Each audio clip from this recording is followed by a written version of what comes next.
Recorded.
The faith that the dark past has taught us, sing a song full of the hope that the present has brought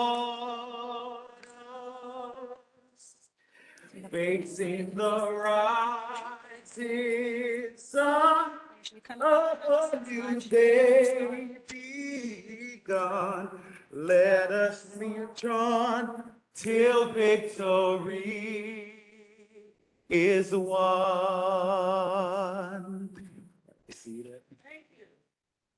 Welcome again to tonight's meeting and welcome to Community Board 17 monthly meeting. My name is Asher Cunningham and I am the first vice chair. Mr. Daly is joining us, but he is remote tonight. We have Ms. Tamara who is here with us. And again, welcome to our monthly meeting. I'm going to call Mr. Daly, who is on Zoom, on WebEx, to unmute himself and present his report. Good evening, everyone. Thank you so much for joining us tonight. The February 15th. I apologize for not being there. I am actually in Florida. My son is playing baseball this weekend, so I have to make sure to come out and support him. Just a few things. One, everyone, please note, hopefully you had the opportunity to submit your application for the community board as they're looking for members. If you have young people who are 16 and over, if you have any questions, please do go to the borough president's website to discuss whether or not it's too late. I know there was an issue with the website, so I'm not sure if they will give any pardoning of that to get the application in.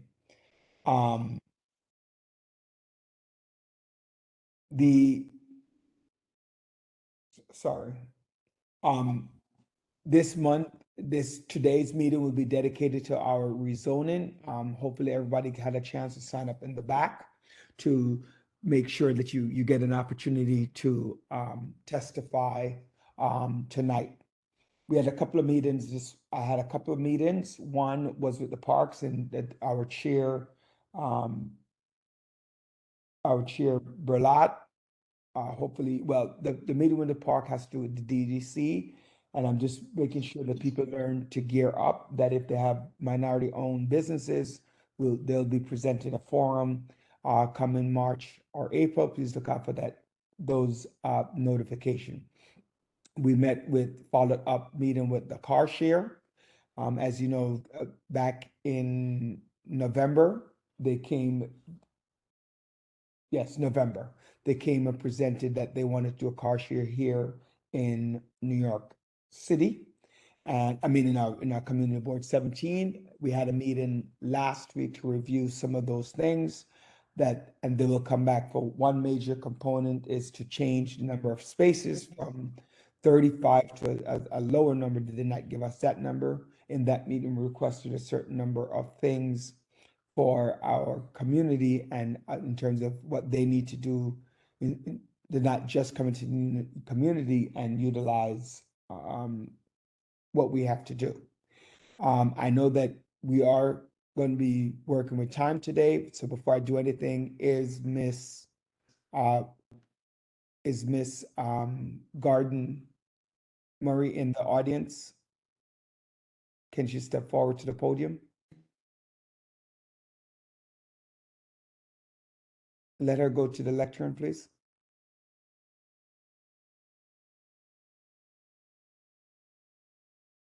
While she's doing that, in terms of the move, that has been halted. We are now looking at 1107 Rogers Avenue. We're no longer going to 350 Clarkson Avenue, as I met with the city and DCAS to halt that. So moving forward, will not be moving to 350 Clarkson Avenue, as that was decided by the executive body. As that, I've appointed Chair Prasad as the point person to look at the move to 1107 Clarkson Avenue. Is she there, Mr. Chair, First Vice Chair? She is. All right, so can you turn the mic to her so I can do that? Is that her at the mic? Yes, it is. All right, so good evening, ladies and gentlemen. I would like to formally introduce you to our newest member of the community board team. Please welcome Carleen Gordon Murray. Hopefully I pronounced it right. Hopefully I have it in the right order. Gordon Murray to the community board. She is now officially, as of yesterday, she is now our newest assistant district manager. Please give her a moment to say and bring greetings. Ms. Gordon.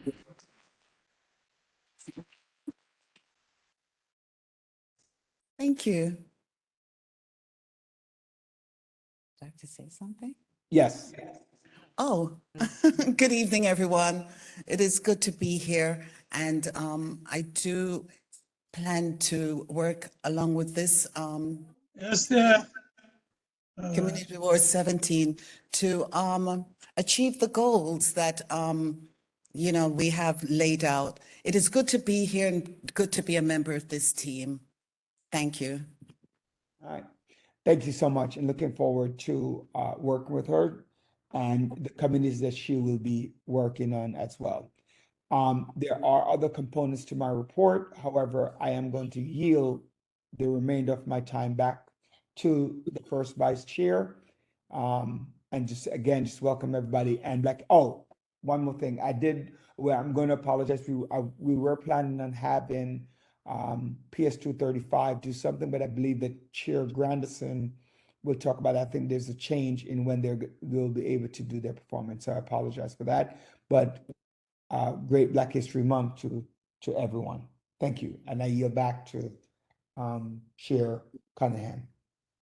Thank you, Mr. Daly. I would like to again welcome everyone to our monthly meeting. We are seeing a lot of new faces in the room, and we want to say thank you for coming out. I know tonight we have a hot button topic on the table tonight, and I know many of you have come out to contribute to that conversation. And we would like to welcome you to our monthly meetings every month after this. So again, thank you for joining us, and we do hope to see you again. And before we proceed to the rest of the night, I would like to let everyone know that if we can reserve the seats that are at the end, in the aisles, for members and community residents who would like to speak, you would just take a seat on the aisles after the person who's in front of you. So those who are, I know people are already sitting on the aisle seats, so probably scoot over to reserve those seats for individuals who may want to speak during the time of community session or during the hearing. So the aisle seats are reserved for individuals who would like to contribute to the conversation at a certain point. Also, please pay attention to our secretary, who is our timekeeper as well. She will be letting everyone know when the time is up to speak. So please pay attention. For those of you who are online, I will be using the fire emoji to let you know that you're out of time. We are going to be running an efficient meeting tonight, so please pay attention to all of our symbols so we can ensure that our meeting is completed by the designated time. Are we all okay in following those rules tonight?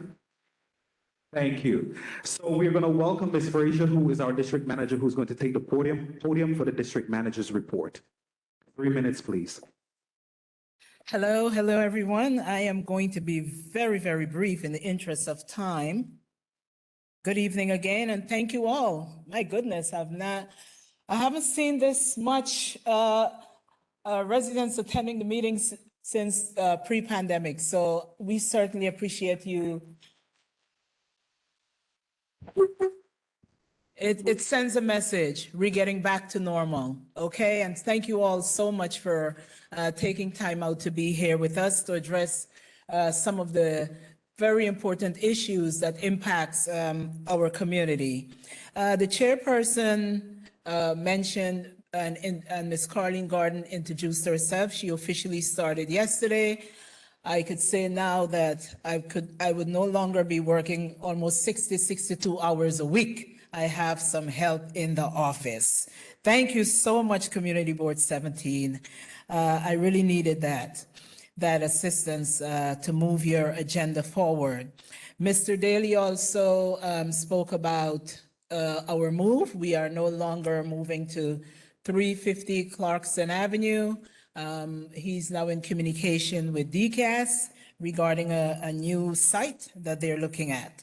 As we make progress, I am sure Ms. Prasad, who Mr. Daly placed in charge of moving this forward, will be giving an update. Board members, application deadline for reappointment to the board has been extended. You should have I received a few names from Borough Hall. I did send out reminders to those members. If you are returning to the board, you must submit your reappointment application by February 23rd. And we're also encouraging residents who are interested in joining the board, speak to your council member. And, we have so many open slots on the board. We really need active members using their voices to against the things that causes a negative impact in our community. So we have a lot of slots open. Contact your council member and become a member of the board and use your voice for the good of the community. I think that ends my report. Again, in the interest of time, I will yield the floor back to Mr. Cunningham, our first vice chair. Thank you. Thank you so much, Ms. Frazier. 2 minutes and 33 seconds. That is wonderful. We're keeping time tonight. In the interest of time, again, keep pay attention to the time. Please be brief in all of your statements. At this point, I'm going to welcome the NYPD, the representatives from the NYPD to come up and speak. Mr. Saliba isn't here, so welcome.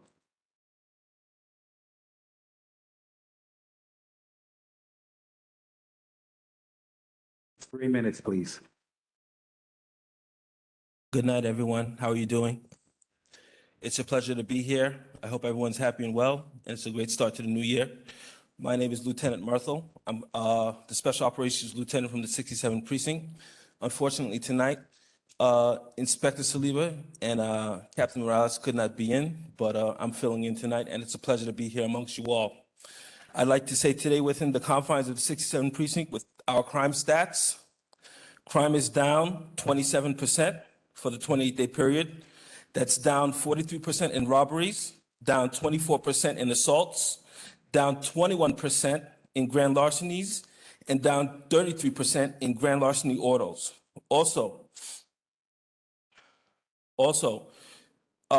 there's been 24 gun arrests year to date. 24 gun arrests year to date. That's criminals with guns, and 25 guns recovered within the confines of the precinct. Everything that we can do to try to make the confines of the 67th precinct and your neighborhood safe, that's exactly what we're going to try to do. Also, the FIO, our field intelligence officers, they did a search warrant just recently, and there was 3 arrests, and there was 7 firearms arrested. 7 firearms recovered. 7 firearms recovered. The crime trends within the confines of the 67th precinct are robbery pattern number 25 and 28. Pattern number 25, it involves 660 East 98.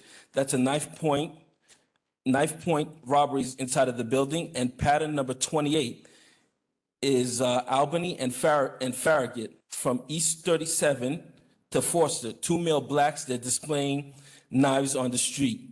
Main thing is, we're here to serve you and serve the community. It's a pleasure to serve you all. Please be careful out there. Anything that you can do to help us and anything that we can do to help you, please let us know what we can do. Hold on.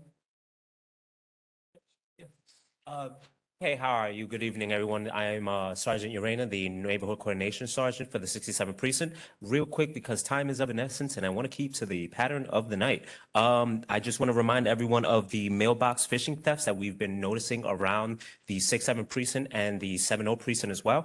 If you see anyone messing around with a mailbox, trying to dip into it or have weird tools around it, please let us know immediately so we can do the investigation. Thank you, and have a good night. Thank Everyone, you so thank much. you, and it's a pleasure to serve this community. Thank you, everyone. Thank you, thank you. Are there any questions in the audience? There's time for one. You can take the mic. So you can take the mic, one question, and I recognize the lady in the jacket, the lady in the blazer, the brown jacket. No, ma'am. Stand up. Yes, one question. No, ma'am. Brown jacket. You could take the mic. Hi, good evening. I want to know what is being done regarding the illegally parked cars. I'm on East 28th Street. I feel like the blocks, my block, the blocks surrounding us, they're open with it. It's not hidden. If anyone who feels like they want to dump a car or just store a car for months at a time, cars are sitting there. With that, I have my neighborhood coordination sergeant, and he's going to address this issue. He's going to have his neighborhood coordination officers go over there, and we'll perform an operation over there also. Tilden, Rogers, No, of course. Albert, So, East 28th, all of them. so They're, all they're, we- they're open. And thank you for the information. All we need to know is the location and what areas are being affected by this. Actually, year to date, we've actually towed 53 abandoned vehicles from around the precinct. Last year, it was 228 vehicles, abandoned vehicles, discarded vehicles along the roads of the 6-7 precinct. We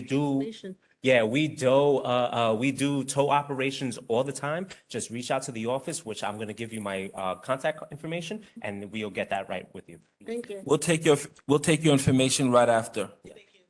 Thank you so much. And if you have any further questions, please meet the officers in the back and they will be able to answer all of your questions. At this moment, we're going to push the meeting along and we're going to welcome the Fire Department, Battalion Chief Victor Giordano. Giordanello, sorry. You can take the mic. 3 minutes, please, sir. Good evening, folks. My name is Victor Giordanoello. I'm a battalion chief in the 401 Battalion here in Flatbush. Specific to the meeting at hand tonight, I'd like to address a fire that we had approximately a little less than a month ago. It was a fatal fire, 3400 Snyder Avenue. It was a 7-story, 200 by 200 multiple dwelling. Fire came in. We got the 911 call at approximately 10:28 a.m. on January 22nd. It took us approximately 3 minutes to arrive on scene. The initial 911 call came in as an intersection, at which time we proceeded to that intersection. We pulled up. We saw an advanced heavy fire come out 2 windows on the 6th floor. At that point in time, we proceeded with our operations. Unfortunately, there was one fatality at this fire. One 13-year-old boy succumbed to his injuries. I would just like to just emphasize, the day of that fire and the companies that went to that fire. They're some of the most aggressive fire companies that the FDNY has to offer. And I can tell you, speaking on behalf of them, we did everything we possibly could to get into that fire department and get a search completed. And unfortunately, being the fact that the fire was heavily advanced on arrival, unfortunately, we were a little too late. We did manage to do an interior search prior to the operation of a hose line. Victim was located in a rear bedroom on the 6th floor.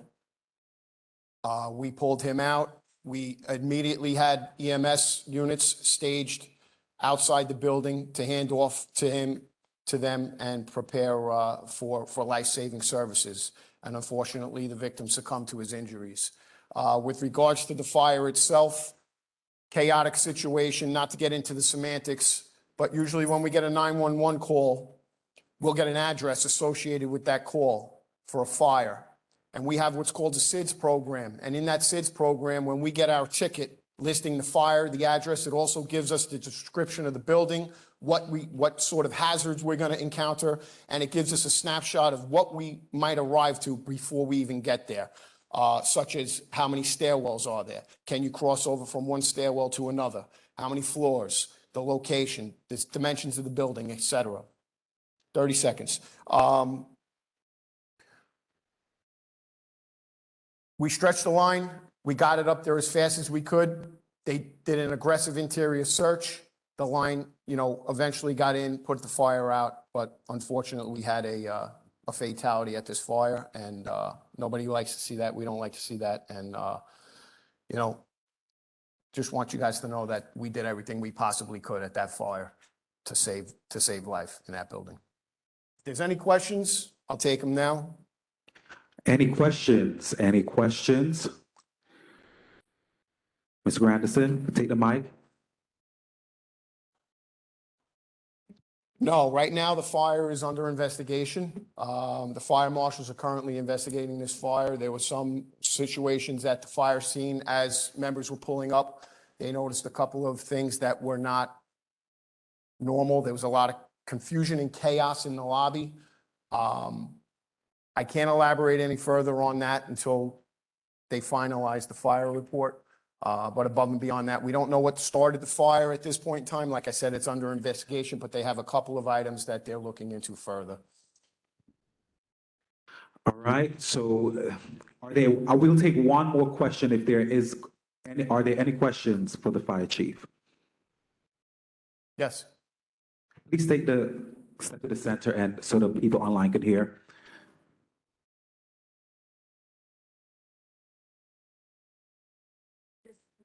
Hello, I just wanted to ask what annual reviews or toolkits or workshops that you hold for especially small landlords to help educate them about what they need to, have up to educate their tenants? So what we do is what's called our building inspection safety program. And our field units are assigned a geographic area. All of the field units within the FDNY comprise the entire 5 boroughs. Each respective field unit is responsible for a certain area. And we do annual inspections on buildings that require inspections. So this particular building was inspected a year prior. The building was inspected a year prior. And when we do the inspections, we do get the super of the building. And we'll walk through the building with him and tell him this is what we need, this is what you need to fix, and yada yada. For the most part, this building was very well maintained. There were no issues that we had to cite them for. And after a fatal fire, we're also responsible to do another building inspection, at which point we did, and there was nothing in the report derogatory for the inspection of the building. So the fire was contained, unfortunately, to the apartment. Like I said, still under investigation. I can't elaborate further because it's a fatal fire. At this time, I can't say much more. I'd just like to see if we could do, like with the community board, some kind of joint workshops, because I'm actually working with some landlords and a lot of them have no idea about all of the things they need to have posted and inform their tenants of annually. So Right. it'd be something we could do Well, together. we do try to get to every building. Unfortunately, it's a huge city and, we can't get to every single building on time, all the time. There are some buildings that might go 2 years, maybe 3 years before inspections, but for the most part, we do get to them. And at that time, that's usually when we'll have dialogue with the owner or the landlord or the tenant and tell them what needs to be repaired and so forth. All right, thank you. Thank you. Thank you so much, Chief. And if you have any questions for the chief, you can please see him in the back and ask all of the questions you have. Do you have a contact information that you can give broadly for anyone? Yes, can I give it now? Yes. All right, so it's going to be Battalion 4-1. We're located, I'll give you the address. It's going to be 2900 Snyder Avenue, Brooklyn, 11226. The phone number is going to be 718-965-8341. And I'll give you our fax number. It's 718-462-7423. Any questions you have, you can call us at any time. If you don't get anyone, that means we're out on a run. You can leave a message and we'll get back to you. Thank you so much. Thank you. At this moment, we're going to welcome Ms. Prasad to the mic as she present the Commerce Committee action items. Good evening, everyone. My name is June Prasad, Chair of the Commerce Committee. Can all the liquor license applicant or representative please step forward? The Commerce Committee meet next week, Tuesday. Usually it's before the general board meeting. So the chair of the board decided to have all the applicants come tonight before the general board to vote. Come on, guys, come on, time is of the essence. All liquor license applicant, please step forward. There's Kendra Place outside. Can you call her for me, please? Oh, you're representing him? Okay. Zura Events LLC, are you present?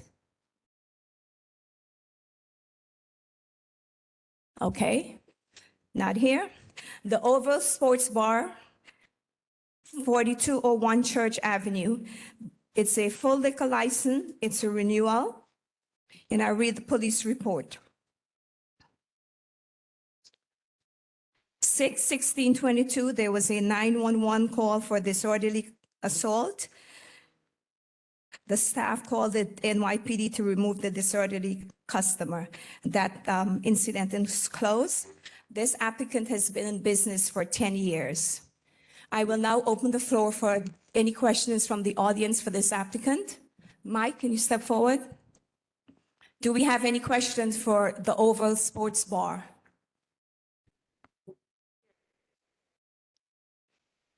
And please make questions quick, 2 questions per applicant, max.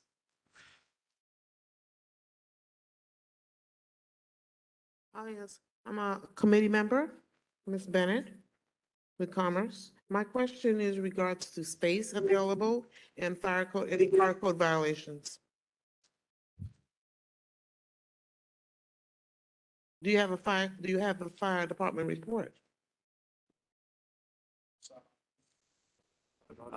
One moment. Yeah, I don't know of any fire violation. I have 3 doors and the capacity is 75. When was the last time you were inspected? About a year ago. Thank you. Are there any other questions? One more question. Hearing none. Mike, you could take a seat for a minute. The next applicant is Trends Culture Club, Inc., located at 8906 Ditmas Avenue in Brooklyn, New York. This is also a renewal application for a full liquor license. The police report is as follows. 2/11/22, a 911 call for various reasons. That status is closed. 4/20/22, an assault reported. Incident report taken. 9/2/22, one harassment report. Incident report taken. 10/8/22, one assault reported, arrest made. Put a thing in the wash, please. 1/8/23, assault reported, incident report taken. 1/8/23, a summons was issued for disorderly conduct. That incident is closed. This applicant has been in business for 8 years. Representing Trends Culture Club is Mr. Patrick Agard. I'll now open the floor for any questions for this applicant.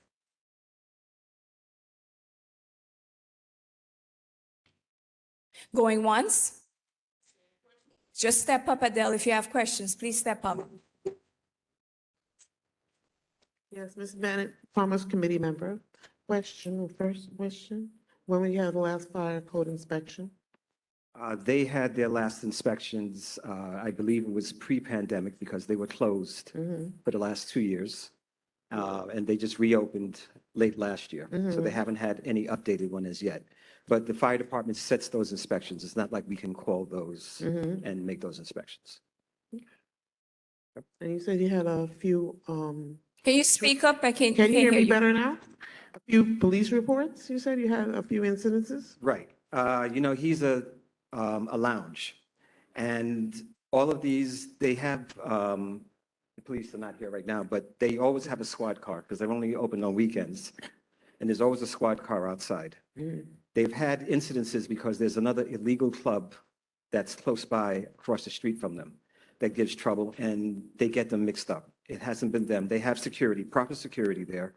And that's why I think Mr. Prasad said a couple of them were closed. And there is one that's pending that the case has been put off till March. That was involving one of their security guards. He was accosted and he responded in like kind to the person who, Of course. yep, Okay. that was it. That's it. All right. Are there any other questions for this applicant? Hearing none, we'll move to the next application. Ladies and gentlemen, I'm going to need you to speak up loudly. Use your outside voice, okay?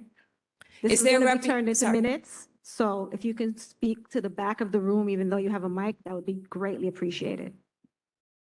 Is there a representative from African Culture Catering Center here tonight? Yes, not. The next applicant is DSC Hospitality Management LLC, trade name Kendra Place, located at 1744 Nostrand Avenue, Brooklyn, New York. This is a full liquor license. This application is for a method of operation. They have a stipulation of 12 o'clock. They received their license during the pandemic, and the SLA were giving license up until 12 o'clock. They're here tonight to ask for an extension to 4 a.m. of their liquor license hours of operation. The mom and daughter is here. If you have any questions, the floor is open. They've been in business for 1 year, actually. Oh, sorry. I Okay, would like to, let's bring my order. apologies. The questions are from board members at this moment. I'm trying to rush, that's what it is. The police report as follows: 9/17/22, loud music, both at non-criminal corrected, close. 9/17, they're both the same, different times, just a noise complaint. And like I said, they've been in business for 1 year. The floor is open. Go ahead, George. Last question. Yes, good evening, ma'am. Good Yeah, my question is, you say you're requesting to change your hours of operation until 4 a.m. Is that every night in the week, or is it on weekends, or what? Well, it'll be mostly weekends because right now with our 12 o'clock, when we have events like maybe as the fire marshal said previously, the fire that happened with a young person passed away, we had the repast there and we had to tell them that, you know, they can only have the establishment until 10 o'clock to make sure that we get everyone out by 12. Okay, sorry, I had a little problem hearing, but I didn't quite hear if you say yes or no to what days you will be open until 4 We, o'clock. Is we it will every be night? open mostly on the weekends. On the weekends? Yes. Okay, thank But you. if there is an event like a repass that happens during the week, we want to be able to accommodate. So But I think it's a yes, George. They want to do it daily. Yeah. until 4 o'clock? Yes. Thank you. Is there any other question? Going once? Oh, sorry. So you want to be open till 4 AM every night?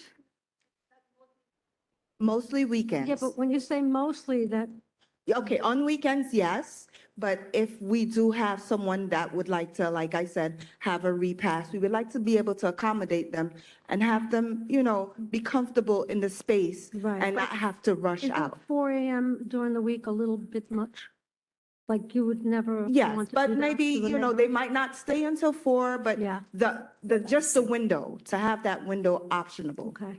for And, business. So you had one noise complaint, but what are you doing to make sure that you wouldn't get, that wouldn't happen again? Like, do you have soundproofing or you? It is soundproof. I believe, to be honest with you, I believe that night we weren't even open. There is a event space down the block, a restaurant actually, and he has his speakers outside. Oh, okay. Yeah. Thank you. Sure. In the defense of the applicant, usually if there's like an event space down, they usually put the fine to the licensed establishment, unfortunately, yeah. 1744 Nostrand Avenue. Hearing no other question, thank you, ma'am. I will now yield back to the chair. Thank you, sir. Thank you so much, Ms. Prasad. Thank you. And now we are going to pass it over to Ms. Thomas, who's going to present a roll call vote in order for us to vote on these items. Thank you.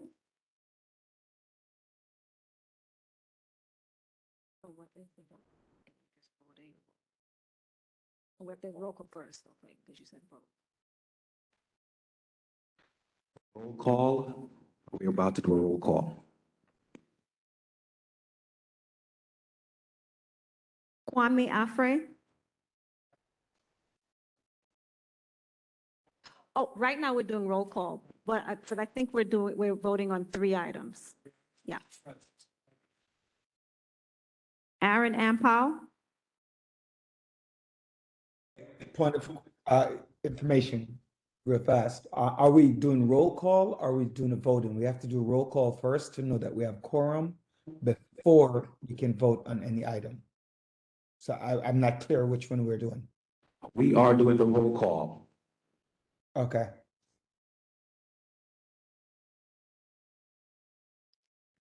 Burlot Antoine.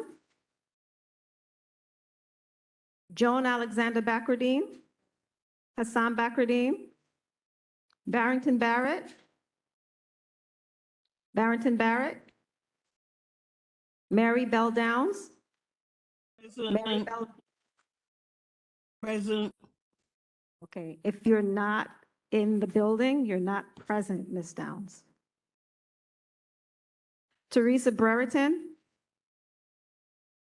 Hermina Brown. Karen Charles DeFreitas. Karen Charles DeFreitas.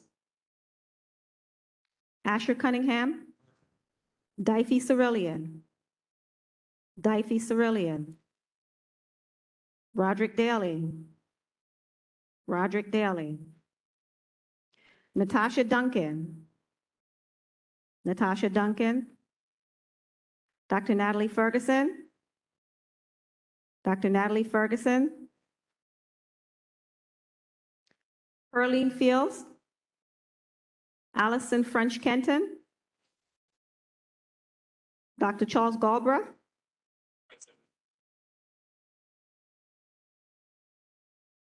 Rose Graham.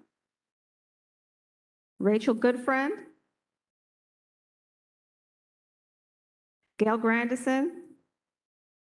Julia James. Hillary Joseph. Hillary Joseph. Rhonda Joseph left. Yes.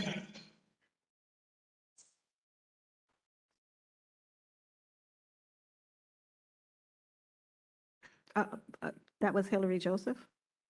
Okay, so Mr. It Hillary, if was. you're not, Mr. Hillary, if you're not in the building, you are not present, sir. Okay? I'm going to move on. Osney Lewis. Francie Lusencourt. Sorry, Francie Lusencourt? Okay. Montserrat O'Neill? Montserrat O'Neill. Rodney Pepe Souvenir? Rodney Pepe Souvenir. June Prasad. Dion Quamina. Dion Quamina. Patricia Reddock. Patricia Reddock. Dave Reed. Dave Reed. Janice Reed. Dr. Carol Renault. Antoinette Smart. Antoinette Smart. George Tate. Tamara Thomas is present. Marguerite Viglianti.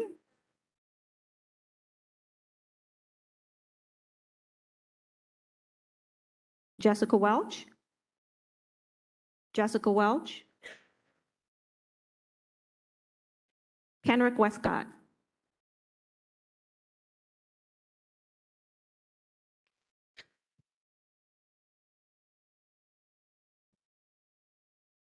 So just give us a moment as we tally the amount to see if we have quorum.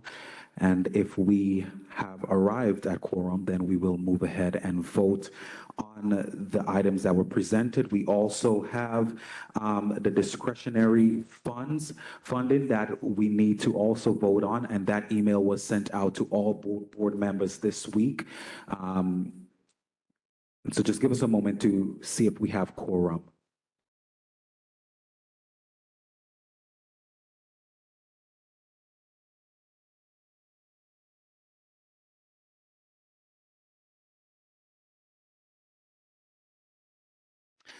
Unfortunately, we are not at quorum, and therefore we cannot move this business ahead. And so these two business, the voting on the liquor license and also the vote on the discretionary funds.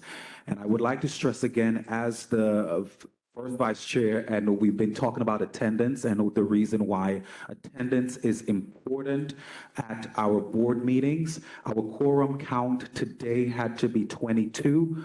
We are at 20. And so we're going to progress the meeting ahead. Ms. James, you can come. We're about to move ahead.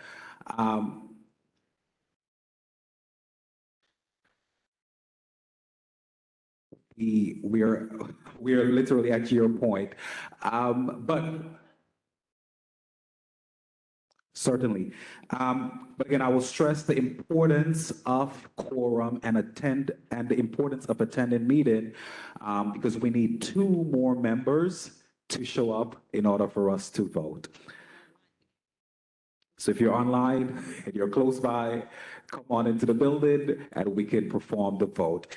The next item that we were about to do is the adoption of the minutes, but the minutes were not sent out. So we are going to skip that for tonight's meeting.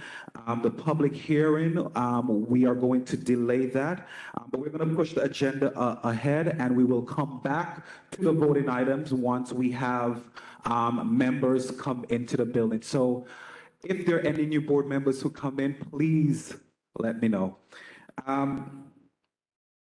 Right now, we're going to open up legislative session for any elected officials and their representative who are here who would like to speak. 2 minutes, please. I see Councilmember Joseph, who is here. We welcome you to address us at this moment. So it's not even official. We apologize.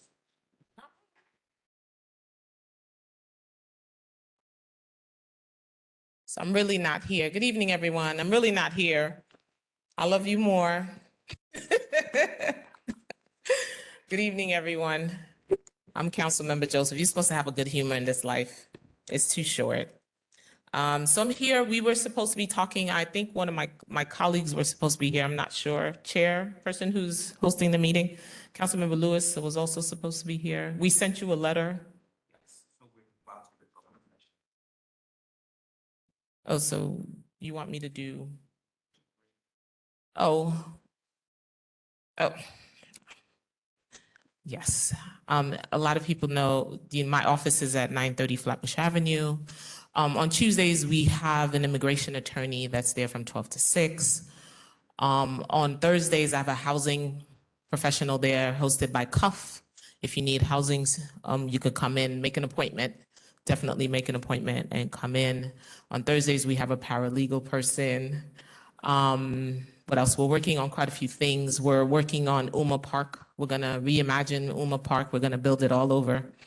It's on Ocean, and we've been doing community engagement pieces. We're still on the African burial ground as well. We were able to move the money from HPD to parks, which is a great thing. I will be still looking for more money because $4 million is not enough to build a memorial to truly honor the ancestors. So I will be fighting for more money. Budget season is coming up as well. Prospect Park, there was not enough funding for the Shirley Chisholm Museum monument in front of the Park, Ocean, and Parkside, so I allocated extra funds. Those who live near Wingate Park, as promised, I will be doing the whole park already. The whole park will be renovated from top to bottom. So I already put in $17.7 million to get that park done. Yeah. Thank you. You could clap, Pastor Hamlin. Clap. You could clap.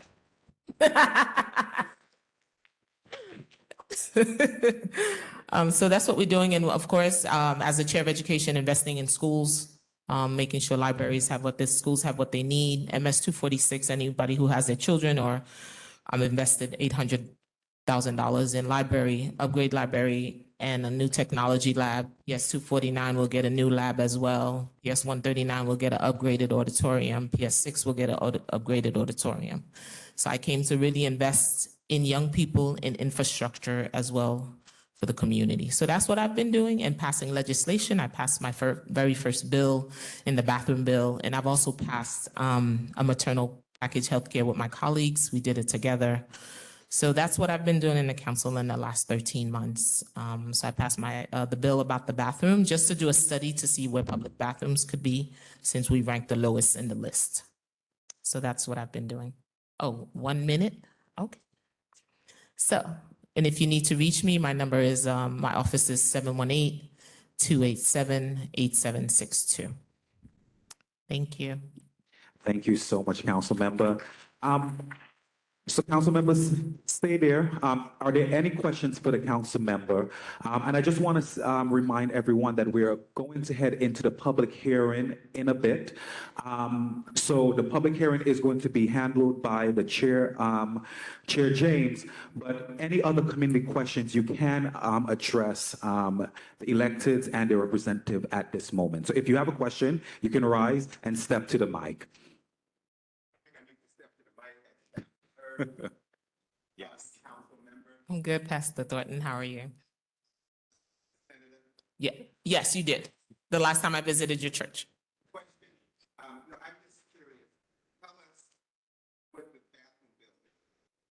Well, bathroom bill is a study for parks to see what zip codes, to see what bathrooms needed in each zip code. We don't have enough public restrooms, but because of this bill, it also inspired MTA to renovate the bathrooms in the subways, and they will be putting them on. And speaking of subway, Church Avenue and Caton is finally supposed to be ADA compliant. I was in talk with MTA. They will finally put an elevator. There is no elevator. Anyone who has any type of mobility to get from one point to another takes them 2 hours. And the closest train station with the elevator is Lincoln Road. Parkside has none, and Church Avenue has none. So in talking to MTA, they're finally making that train station ADA compatible.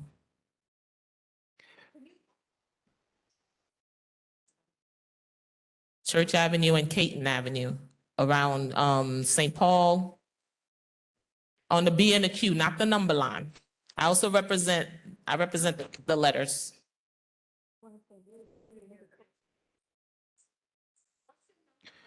Seven 287-8762. Are there any other questions for the council member? You can rise and step to the mic. Oh, my name is Rita Joseph. Yes, that's Rita Joseph. How you doing? Met her before. Good evening, my name's Adele Bennett, and my question in regards to African Burial Ground. Could you be a little bit more elaborate about it, about the format of what we want to do, or what we need to see there? Well, we just started the conversation, and this is going to be a we project, not an I, but it's going to be a we project. So we will be doing community engagements. We had our first forum where people came and talked about what they would like to see. So we will continue these conversations. It's ongoing. It's going to be a tour. I don't want to rush the project because I want to get it right. Because of my understanding is it wasn't just that area, it's the surrounding area that all those buildings sit on. Yeah, I can't destroy the school, but I can find out. That's going to be another conversation. How do we address? I know the adjacent lot, which is what I'm looking at, and I've met with advocates as well. I know the adjacent lot where they sell the used cars is also part of it. So we have to see how do we acquire that. Yeah. I'm sure that person knows it's a valuable piece of real estate, and I'm sure they're not going to sell it for a pretty penny to New York City. So that's ongoing conversation. You might be able to look at it a little bit better because there's not supposed to be auto sales there. Right, so let's see. That's an illegal. NYPD, where you at?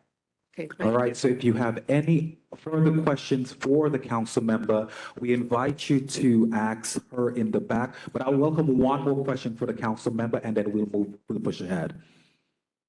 Are there any other? Hearing none, seeing no hands raised. Thank you so much, council member, for joining us today. Let's give her a round of applause. And again, after this session, we will be welcome our electeds to the stage where we will begin the public hearing section. But we're still in legislative session. Councilmember Lewis is online. Is that correct? She's coming. Are there any other elected officials or the representative here who would like to speak during the legislative session? Seeing none. We're going to push us ahead, and we're going to begin the public hearing section. Ms. James, where are you? I don't see Ms. James. By the way, have any new board members joined us? Mr. Cunningham, good afternoon. Just before we get to that, I think the community session is supposed to be on, it has to be on the agenda. Yes, sir, we know that. Thank you. Ms. James? Well, No, I meant the general community session where they're speaking, not as it relates to the rezoning. Are they going to be speaking now? I don't have the agenda in front of me. thank you, yes. So we're going to open up the community session. For committee members, you have 12 minutes to ask any questions, speak on any issues that you would like. We're opening up the community session at this moment, 12 minutes. Are there any members of the community who would like to speak?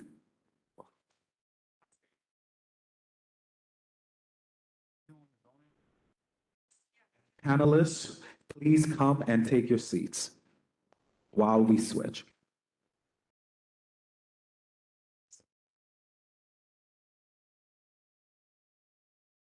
Community session, we are in community session. Are there any questions? You have, come on. Any issues in the community? Yes, you can take the mic.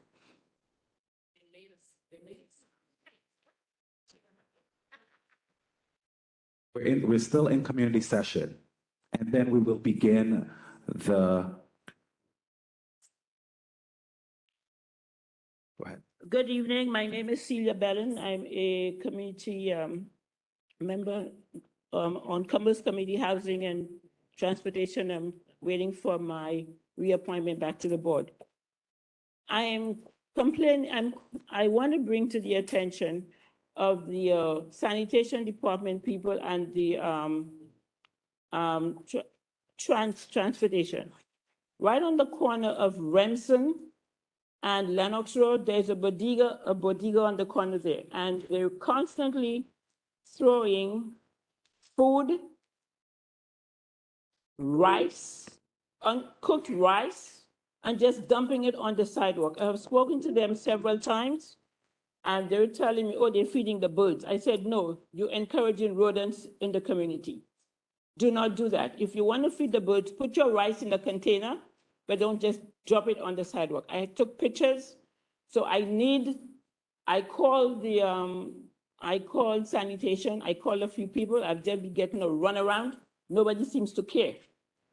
So is there anything that can be done about that? And also, we need more garbage receptacles in the neighborhoods. Thank you, thank you. Would the sanitation chair like to present a statement on that? Thank you so much. Thank you. Are there any other comments in this general community session? Hi, Community Board 17. My name is Venus Canterbury. I am the New Brooklyn Outreach Coordinator for the New York City Civilian Complaint Review Board. We are a government agency independent from the NYPD that investigates, mediates, and prosecutes against police misconduct. Our jurisdiction is excessive force, abuse of authority, discourtesy, and offensive language. We just recently reported a 2020 George Floyd and Breonna Taylor protest report.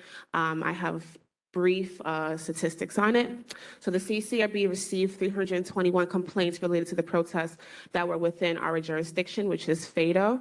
We were able to conduct a full investigation of 226 of those complaints, which contain a total of 1,800 allegations.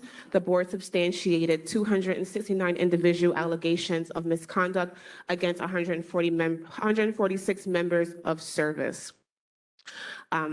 So I just want to say that our board meetings are every month, the second Wednesday.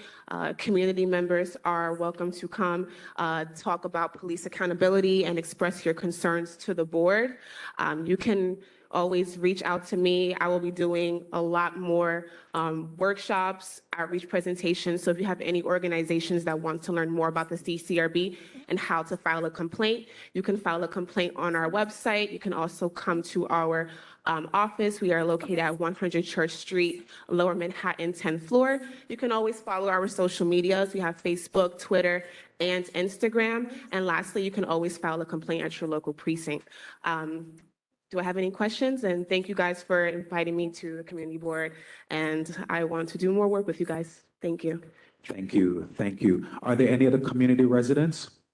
Sir?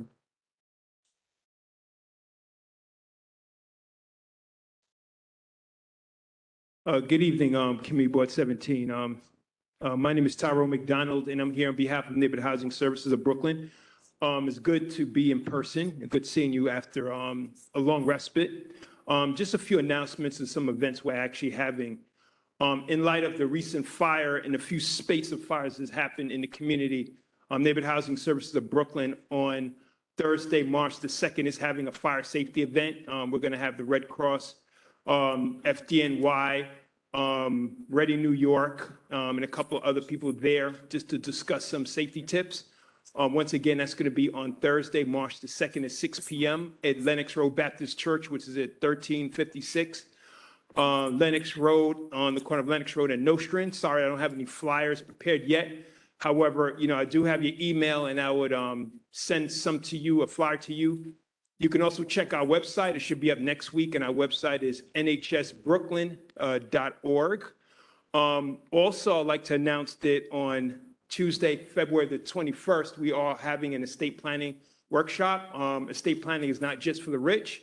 We're going to discuss anything from a living will, healthcare proxy, and so forth. That's also going to be virtual. I did leave some flyers out. If any flyers are over, you can just go to our website at nhsbrooklyn.org, and that workshop is going to be on Tuesday, February the 21st at 6 p.m. I'm going to be around if you have any further questions. Thank you. Thank you so much. Are there Are there any, I see your hand, step to the mic. I see online. Is that a question for the gentleman or your own statement? You have questions or statement? Just introduce my program. Okay, hi, good evening, everybody. My name is Arna Lipkin. Am with Connect IDCC Crown Heights, which is IDCC is a mental health clinic located on Utica and East New York, but we are a new program under DOHMH with holistic services.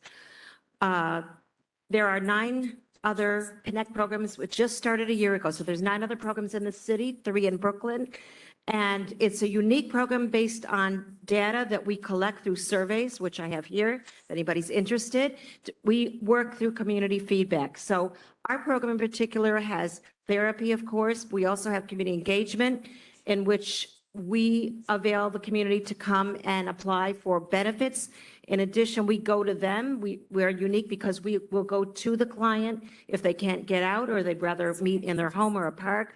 We also accompany them to fair hearings, all the different HRA benefits. In addition, we have vocational services, and we do special events based on the data that we get, on the feedback that we get. So I just want to mention that this summer in particular, we had Shower in the City. We partnered with God Squad. It was an amazing event. On Utica and Eastern Parkway, we had several hundred people. We had a mobile shower, all kinds of resources. So that was fantastic. We had financial literacy, and we are gearing up for a public safety event, which is this flyer here. I have some in the back, public safety, quality of life. We will have representatives from NYPD, Cure Violence, and all kinds of agencies and CBOs. That'll be taking place March 22nd, Wednesday night at the Brooklyn Children's Museum in Crown Heights. But the good part is if you're coming from work, you will have a free light supper. So that should be really nice. This is our flyer. Anyone's interested, my information is on the bottom, my email, my number. I have cards if anybody wants cards with me, and I have a survey. Thank you for having me. Have a great evening. Thank you. Have a great evening. And if there are any information that you would like to leave, please leave it at the back of the table or speak to them at the end. I see Jay. We're going to take one more in the audience, but I see Jay online. You said you would like to make a comment? Sorry, gotta cut it at this point of time. Okay. Oh, Cut that. Yeah. here in the board. We are closed at this moment. No more? No more. We are going to move on. We're going to move on. Are you quick? Quick. I was just gonna say I'm the owner of Zora Event Hall, and it's 17-something Astron Avenue. I have garbage being packed in there. I could just clean the front, get everything nice and clean, garbage come, and then at all times I'm getting the ticket, and it's not fair. I watch my cameras with people coming with garbage from all over and just bring them and put them there. I inherit the ticket. There's so many tickets I have to pay, which is totally unfair to me.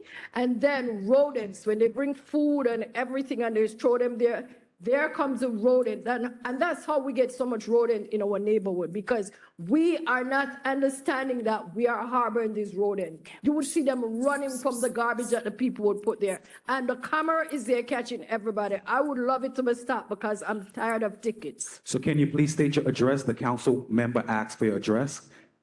Can you please state your address? Or see the council members represent that end. So I'm going to hand it over to Ms. James, who is now going to take us into the public hearing section. We have our elected officials on the stage, and Ms. James will lead us into this section for the next hour. Good evening. Thank you so much for coming out. This issue is the most important issue. It trumps everything else on the table right now facing our community. I first want to acknowledge, just let me know the public officials who are here. I'm just going to do like a roll call. Public Advocate Jemani Williams. Okay. Senator Zelnor Myrie. No, is he here? Okay, I want to just acknowledge who's here so I can know who's going to be speaking. Assemblymember Rodney Bichard Hemley. Assembly Member Latrice Walker. Okay. Senator Kevin Parker. Senator Roxanne Persard.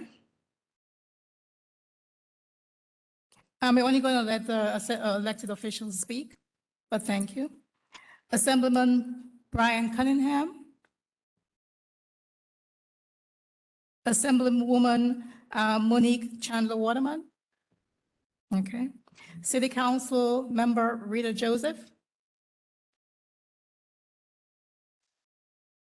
City Council Representative Farah Lewis. City Council Representative Darlene Milley. City Council Representative Charles Barron. I will just add that I had a meeting with Charles Barron, and he has given his 100% support. He's the only elected official who is not here tonight, who spoke with me and has conveyed their 100% support to make this happen. I want to thank the elected officials who have come out tonight, and you will be speaking shortly. As I said, this is the most important issue facing our community. If we do not address this in memory of commemorating Black History Month, these are villages and towns that have disappeared. These were predominantly Black-owned neighborhoods. One was Seneca Village in Central Park, before Central Park existed. Oscarville, Tulsa, all of this disappeared because the government came in and just made them disappear. And if we do not assertively speak up, we are going to be included in that list in the next 50 years that this used to be East Flatbush, where Black homeowners and tenants had the ability to live here. Okay. What is the primary cause of all this problem? The primary cause of this is that the state has allowed other areas of the state to not have multifamily development. So for example, in Long Island, look at the low density that they have per square mile. Here in Brooklyn, it's something like 40,000 per square mile. So what this has caused is that developers, as a matter of right, cannot develop in Long Island. It has taken 40 years for one developer to try to get one site in. So a number of sites that are going up in Long Island cannot support their needs. So their children can't live in Long Island when they want to after they graduate from college. They move into the city and we're bearing the brunt of it. So this is a call tonight for the state officials who didn't show up to ask them to work with the governor to resolve this issue. Other parts of the state, specifically Long Island, has to pick up its share of housing for its own residents because we are bearing the brunt of it. In the past, they would move to move to Manhattan. Manhattan has become too expensive, so it's Brooklyn. So consequently, we end up having to be displaced. I mean, when they talk about housing in Long Island, you're not talking about 10, 20 stories. That's what they're talking about. And still, there is a fight to even have this multifamily dwelling going up. Okay, and why are they doing this? They want to preserve their home ownership. So what's happening to us? We are losing our home ownership here in Brooklyn. We are being asked to pay a disproportionate share of the housing right here in Community Board 17, because developers, as a matter of right, can build as they so choose. What's happening here? This is the end result. We see all these buildings going up. None of those buildings have had to come to the community board, to come to the community residents, because they can come as a matter of right. The last time a developer had to come before the board was in 2009. 2009. Meanwhile, in other places in Manhattan, in Staten Island, the rest of Brooklyn, okay, any developer who wants to have a major project has to go to the community board, has to speak to the community.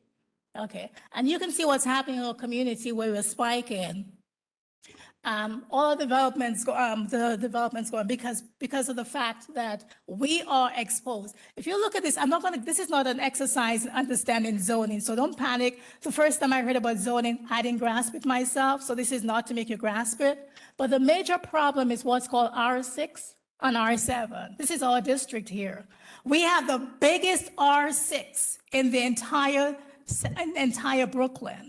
So R6 permits a developer to go in and construct whatever building he wants without coming to the board or getting community approval. Every other district in Brooklyn has a smaller segment of this.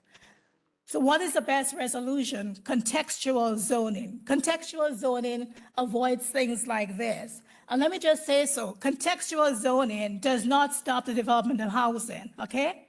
They'll still be able to build. It just has to be done contextually. So you don't go to a block where there are only single-family houses, buy 2 or 3 homes and tear them down. That would not be permitted in any other community except us, okay? So just to very quickly show you here, the R's go from R2 to R8 and even higher, but that gives you a sense for R2, R6 and R7. As I said, that's a major problem. Back in 1987, New Yorkers got upset with what developers were doing, and so they rallied, and the city had to change the zoning code to have what's called contextual zoning. And so after any area in Brooklyn which has a contextual zoning, and you can actually go to DCP itself, to see where the zone, it's limited. They cannot just have they cannot put a 20-story building on a street where there are only there are regular family homes. And that's a problem that we're having. I'm gonna at this point stop and have the public advocate speak. He does have another commitment. I will say to you, if anybody wants to check, because I checked myself to see where he stood. I went online and you can see that he's been fighting this battle. And so I'm going to ask him to speak because he does have another engagement. Okay, he's talking right now. Okay, but here's what you need to know. Of the 18 community districts, right? Community Board 17 is the only one that does not have contextual zoning. And it is the one which is has the most Black ownership. So I'm going to go this very quickly because this is on the DCP's website, Department of City Planning. You see it's white, Hispanic, 61%, contextual zone. You see the A, just look for A's and B's. That's why I'm going to go very quickly, A's and B's. This one, 50%, A's and B's. White, this one, Bed-Stuy, it also has it because at that time, it was contextually zoned in anticipation of the change in gentrification that took place there. Are you ready, Mr. Public Advocate? Okay, I was waiting for you. Okay. Come on up, yeah. Yeah. Okay, I'm gonna stop. You can speak. You have the, oh, sorry, yeah, you go. Peace, everybody. How are you doing? Very nice to be back home. Very nice to be back home. See a lot of familiar faces and new faces, so peace and blessings, love and light to everyone. Thank you, Ms. James, for this. Thank you to our council members who are here and who are moving the ball along. I really appreciate doing that. I don't know, I don't want to make excuses for the state. I don't know why they're not here. They might be up in Albany because Black Caucus Weekend is actually starting, so that might be the reason that they're not here. So I don't want anybody to scream me out that they weren't here. So as you know, I was a council member for a number of years. I'm excited this is happening now. I will say, and I said it before, it's taken way too long, and I think it's harmed the community. I think, and the council members will probably get it as well, a lot of times I was blamed, they may be being blamed for some of these structures that go up because the community thinks that I approve them or they're currently approved them. And as of right means they don't have to come to the council, they don't have to come to the community board. People just come in and build them needing no additional permission. And I think the community doesn't understand it because when people came in, they bought into blocks that were 1 and 2 family homeowners. And that was the lifestyle was there and they thought that's a lifestyle that they would always have. The problem was that was always zoned to be able to be built better. it just wasn't profitable at that time. So, you know, when they come in the black and brown communities, it's usually because they want to suck some profit out. So when it has got profitable is when you started seeing them starting to build the zoning that already existed. As was mentioned, Community Board 18 is one. I'm not sure if Community 9 did it or not, but I remember it was two. They did a small portion. There were two community boards that hadn't done as much as they should have. Community Board hadn't done anything. That was problematic. I tried to kickstart the process when I was a council member. I don't know if it's still the case. Community Board 17 is always a bit spicy at times, so maybe it's still spicy.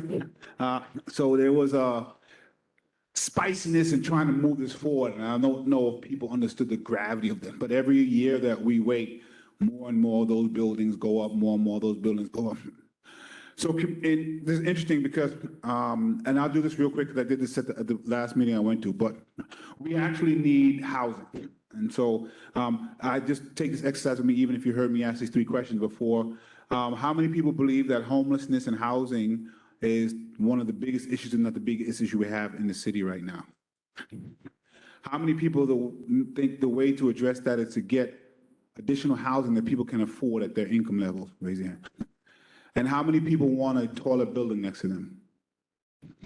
So those three questions get answered the same wherever you go in the city. Nobody wants a taller or bigger structure. Nobody wants to give up density. And so that's the problem. Now, any housing plan has to be based in preservation first. We have to preserve the housing that we have. But we do need additional units. In order to get those units, we have to give up density. So in other communities, they did contextual zoning, but they actually downzoned all of them. So those communities are not getting anything built right now. And so the folks who are feeling the brunt of it are the folks who have more places where they can actually build. In those communities, we need to build in those communities now. They have to change some of that zoning so that we can build up.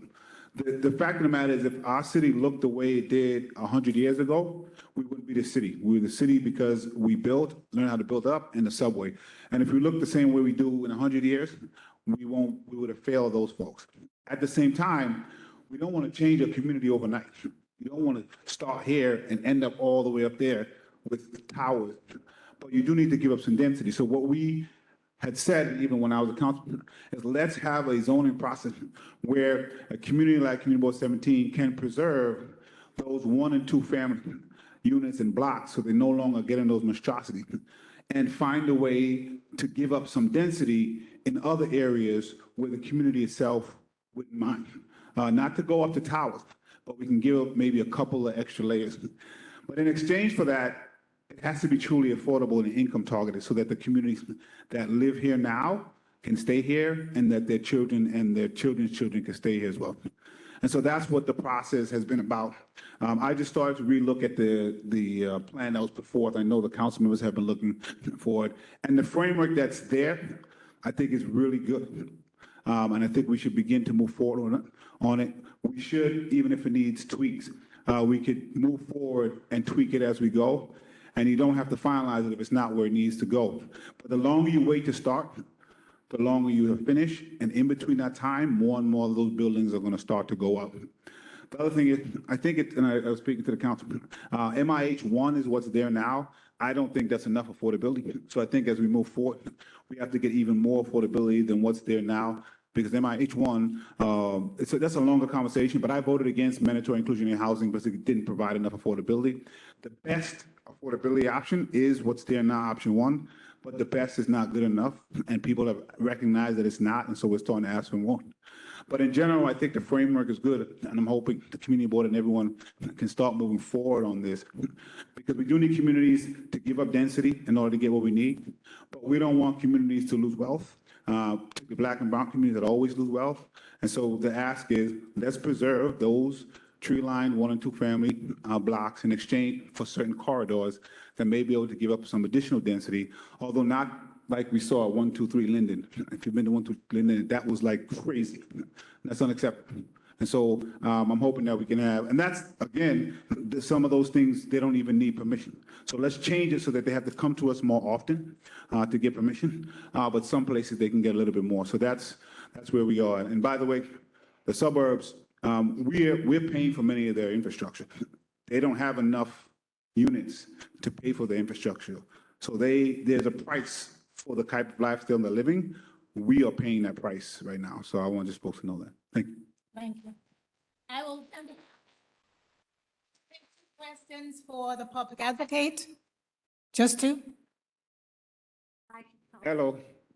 I'm just wondering, when you say you looked at the plans, are you saying you looked at plans that the Land Use Committee had already proposed? So I've heard there's a lot of plans bouncing around. I know that WXY put out a plan 2018, 2020. Yes, and we put a proposal forward, Yes. and we gave it to DCP, and then nothing happened. Yes, so that's the plan that I believe I'm referring to. Right, I just started looking at it maybe a couple weeks ago, since a few years ago, so I haven't dug as deep. But from what I saw, it was, in my opinion, a good framework to start moving this thing forward. Okay, that's great. Good to know that you're looking at that. Yes, thank you. I'm sorry, but yeah, go ahead. I'm late too. Hi, good evening, Public Hello. Advocate. Ms. How you Becky. doing? How are you? So I do have a question. As you're talking about that third question about having tall buildings next to you, I offer you a pivot because there are a lot of buildings that have been built already. They're empty, right? So what of those buildings? How are we going to repurpose those buildings so that we can maintain what we currently have? Because as you talk about preserving the 1 and 2 family homes, those are the R4s that are in our district, those we absolutely want to preserve. But as we're looking at the finger buildings that now stand empty, how do you reconcile that with the need to build up higher? So one, those tall buildings weren't built for the community. Those units are not for us. They're very often super high, even the ones they call affordable. Something's affordable to everyone. They're not for us, period. I despise them. I think they're despicable in what they're doing. And they haven't for a long time. Unfortunately, we didn't have ability to fight. There was stuff going on in the district. I said to folks, look, if you want to lay down in front of the bulldozer, you know how I do. So I'll get down and do it. But that was literally, that's all that we had. In the cruel irony, the higher the rent band, the more vacancy there is. And so the lower you go, there's less vacancy. So we actually have a lot more vacancy on the high echelon. I would love to repurpose some of them to make them actually more affordable. I can't sit here and say I understand and have a plan to actually do that. I don't know if we're going to knock the buildings down, but it would be good if we can repurpose some of them for people that can actually live there, so people can live there that actually are from here.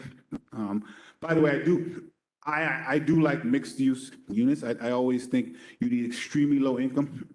You also need some middle income as well, because you have a teacher, you have a firefighter, you have a police officer. Those folks need assistance too.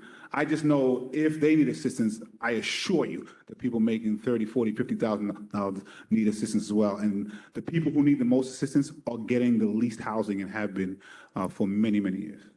Thank you.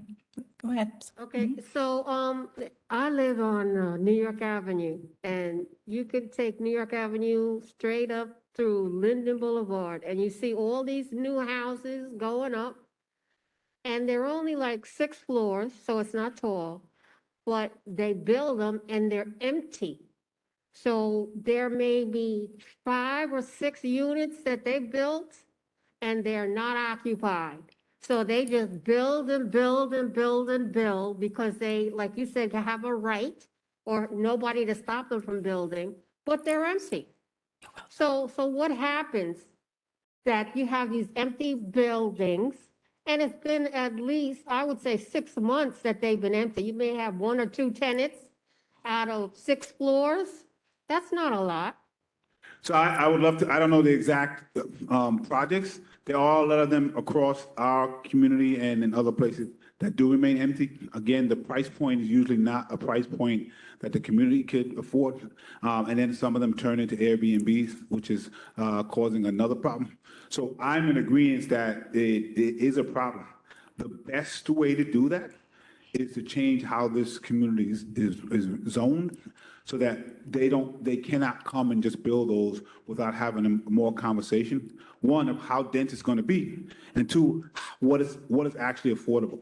So if you're going to ask the community to give some density, then it better be for the community that's already here. Thank you very much. Thank you. The public, I'll take two more.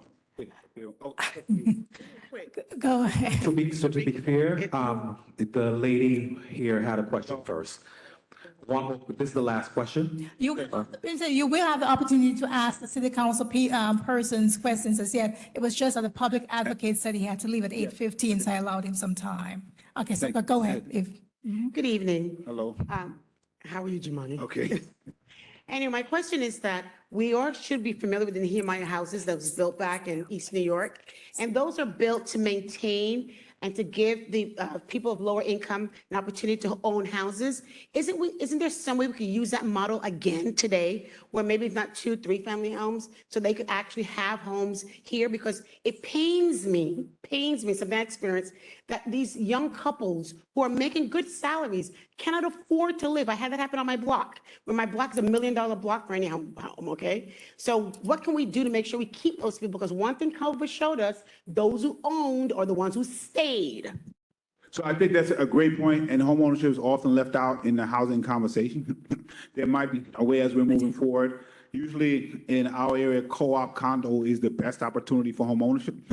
There are opportunities, and you're sitting next to a gentleman now who knows about the opportunities, how you can get into homeownership, even 1 or 2 families. So we can try to find some ways to include that. But I would actually push for co-op condos because it might even create even more additional ability for homeownership. So Thank you. yeah, I do have to head out. So I appreciate the opportunity to speak. I'll try to come back and visit again, but you're in capable hands. I'm glad to see Community Board 17 is moving forward with this. Let's keep the spiciness down to a minimum so that we can move this forward, please. And I'm very proud of our council members as well. So thank you very much. I appreciate y'all. Please. I would just tell the public advocate on his way out, Community Board 17 has the highest vacancy rate in the city, whereas it's 2%, it's as high as 12% because they're warehousing those buildings. So when we leave, they'll be available. That's what they're doing right now, the highest vacancy rate. Thank you very much. So I just want to very quickly go through, I'm not going to, just to give you an idea so you can see for yourself what I'm talking about. Every other district in Brooklyn, every single one has R's behind them, except when you get to Community Board 17, right? There are no A's. And that gives developers the free range, okay? If you look, you see the green circle there? That represents our district. We have the highest percentage of home ownership in New York City. Community Board 17 has the highest number of homeowners in the district, in New York City. And which council district is being targeted? Okay. Okay, sorry, I'm gonna go through this. You can actually see, and I'll show you a little later. I'm just going through this very quickly, okay. The thing is, we have, we talk, we realize that we're not getting all the services we need, but we do have a beautiful community here. When you walk down Summer, you'll see the trees and you'll see the flowers, whatever. We have maintained it and we bought it and we have the right to remain here. And what's happening here is displacement and replacement. Okay. Here it shows that we are losing. All the other ethnicities have increased over the past years. There's been a decrease in Black and persons of color in our community district. Okay. I'm just going to skip through all of this in the interest of time. I just want to show you something. Let's do a very quick quiz. You tell me, just say ours, not ours, okay? I'm going to show you pictures here, and you tell me which ones are Community Board 17 and which are not. What do you think this one is?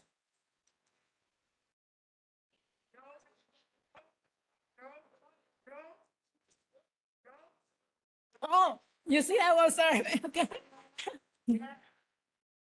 Yes, right? Uh-huh. Community Board 17. Yes, community board. All of these are community board 17. Yes, No. No, thank you. yes. Okay, so guess what? This is the same street, Farragut Road and Glenwood Road. The same street. You cross over into another community board, and that's what you see. They have preserved all their homes because it's intergenerational wealth. So they can pass it on, okay, while they're destroying our community, right? So we don't get a chance to pass it on to the next generation. That is what's happening.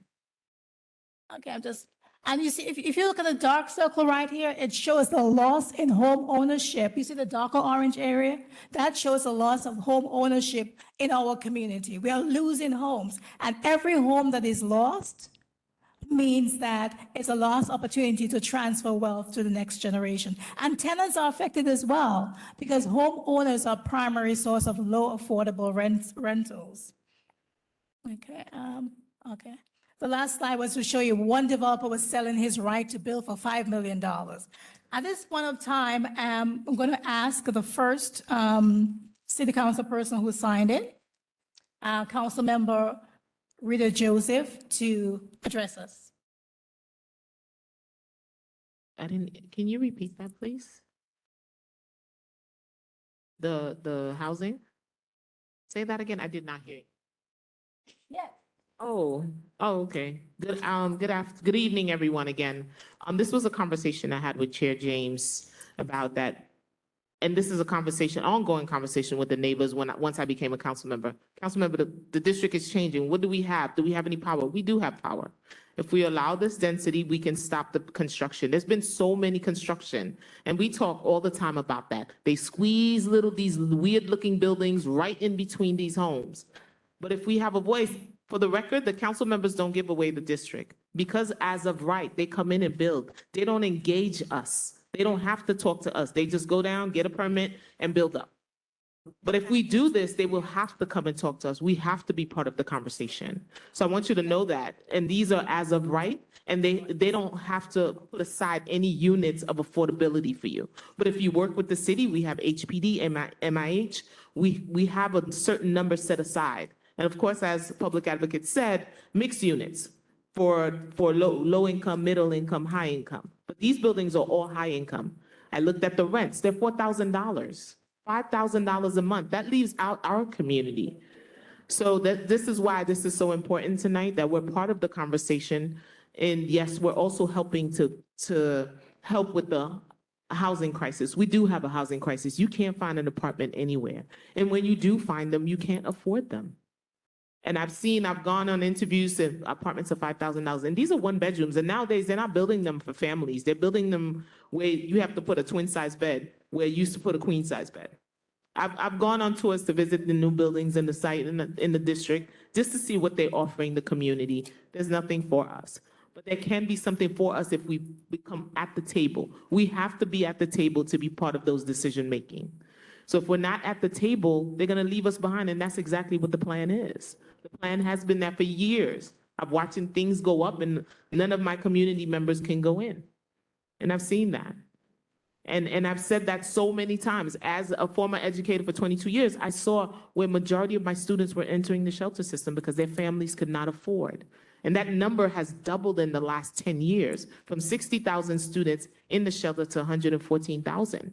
So to me, that's a crisis. It's not a problem, it's a crisis. So we can be part of that solution. So I'm here as a partner, and as a partner to listen, to learn, and also be part of the solution with you.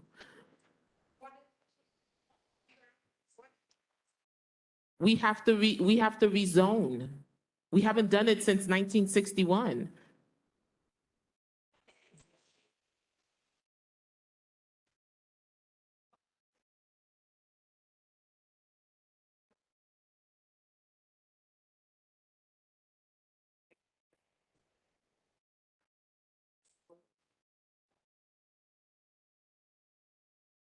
Yes, good evening, Rita. This is Ms. Bennett again. My question is in regards to the tax abatement that is given to some of these developers. It seems to me that as these buildings are going up and warehousing, they don't care. Rita, Yeah, because they're not paying taxes. My also question is, who gave them the right of way?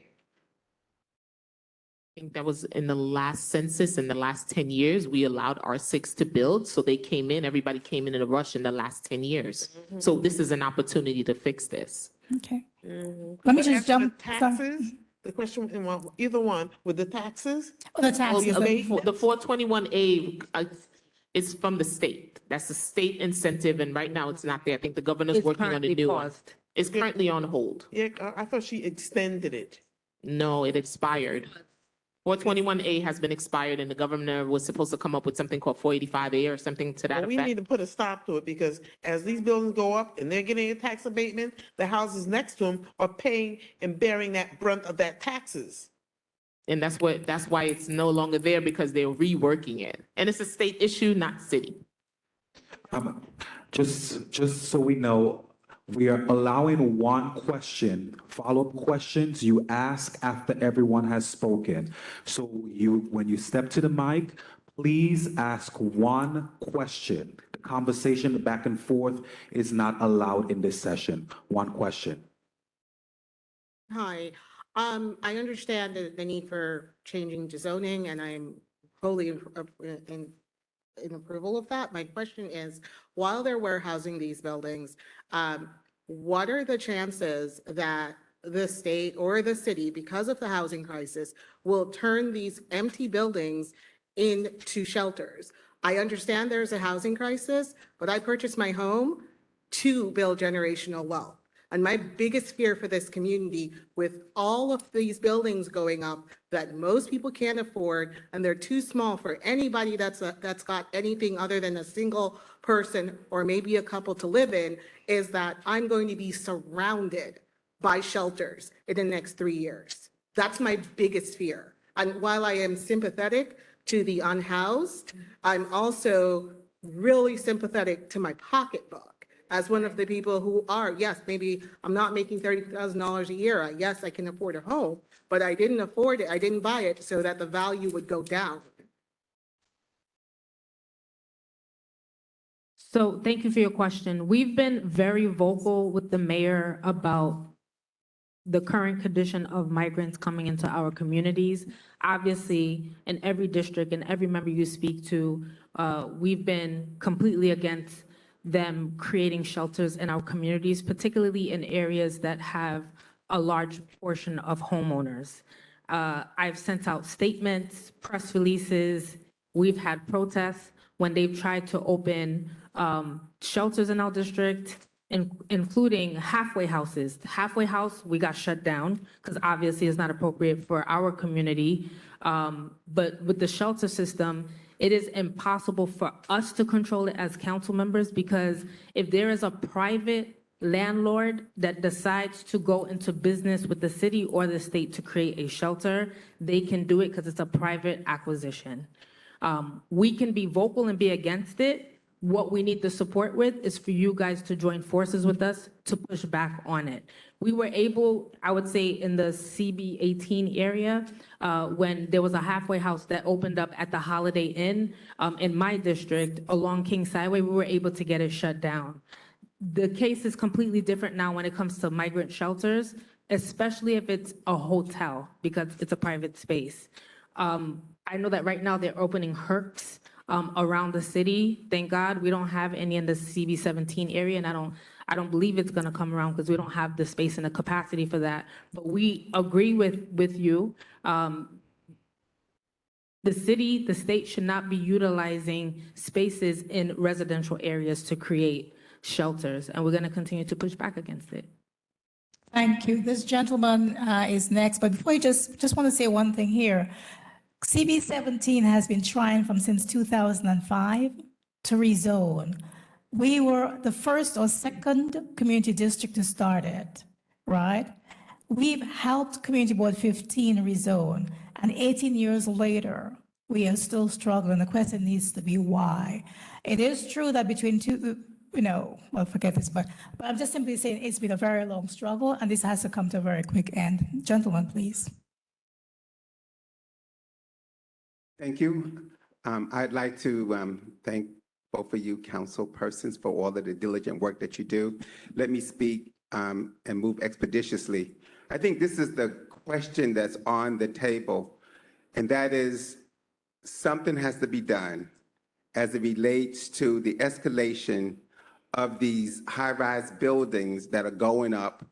I was looking at the newspaper as it relates to what rents cost. And it was like one family, person had to make $60,000 to $108,000. That means that, of course, many people that make up my congregation don't make that kind of money. So we realize that we have to partner with you in terms of pushing back. And I guess my question is, what is the strategy? How do we move expeditiously? Because while we're talking, as the advocate said, things are happening.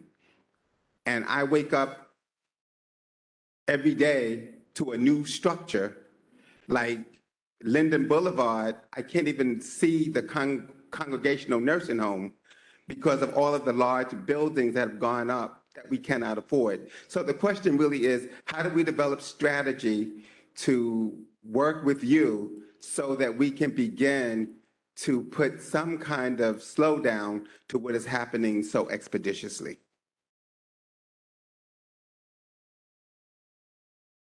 I'll take a portion of it and I'll kick it over to Councilmember Joseph. First things first, if a person comes into a community and decides to purchase land, let's talk about CB 17, because CB 14 is already rezoned, right? In CB 17 right now, currently, if a developer comes in and a homeowner decides, hey, they're giving me $1 million and I'm going to give over this property to this person, they could build as of right. What we try to encourage homeowners to do is possibly, if you're going to sell to people that you know that are going to do right by the community. And it really takes the community, and I'm trying to find the right way to say this because I understand that people want to get their worth for their homes. But if you're purchasing to a landlord that you know that's going to come in to develop, there's nothing we can do. We don't have the paper, the money, the moolah to stop that process. We need folks in our community to want to preserve the community. And we need the support from folks in this community to understand that if you give it over, you're selling out the community. So I want to continue to live here. I'm a renter. I want to continue to live here. I can't because the rent is going up higher. And I know your children, your grandchildren, your neighbors all want to stay here, but we have to work together. So that's number one. Number two, I would say for myself, when developers come before me asking me for their support, I often tell them we prefer home ownership in our community. They find ways around it because they don't have to necessarily speak to me. But if they're trying to do right by the community, I often ask them, and I think someone mentioned it earlier, how about building some Mitchell Llamas? I know we're working with the governor right now to help support in those efforts, but to build condominiums, co-ops, and small homes would make more sense for this district. But that's gonna take collaboration. I can't do that by myself, one person. So if developers are coming to the community board, because they're in the room, okay? They act like they're not here, but they're here.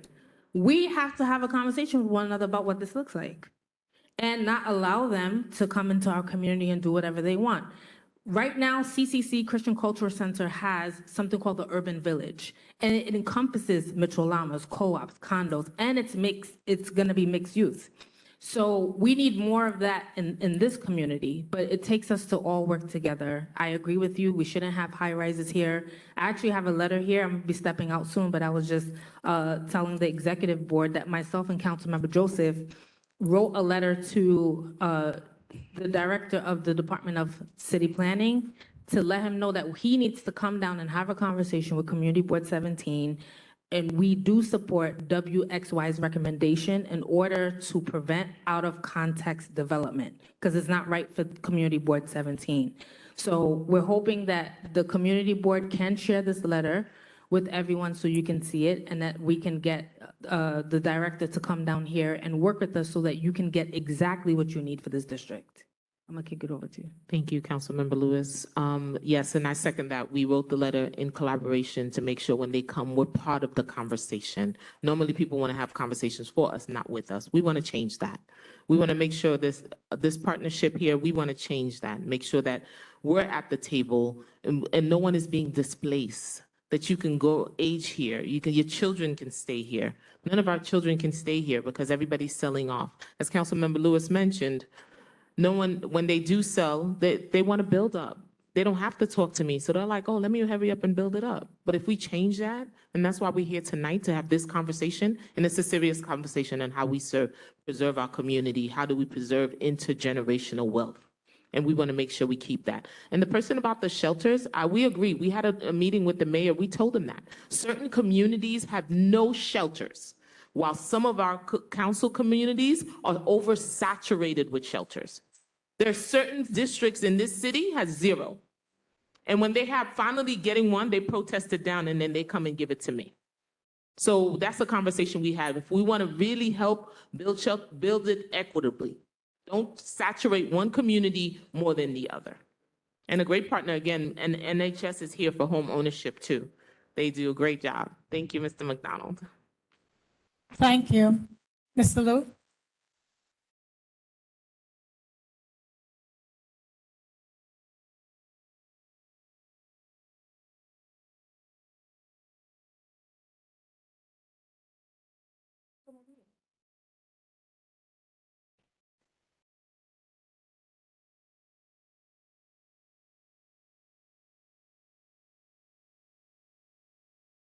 So my question is, in terms of AMI, and AMI is area medium income, how can the council, the state assembly, those people involved, how can we influence that to limit that to a specific area?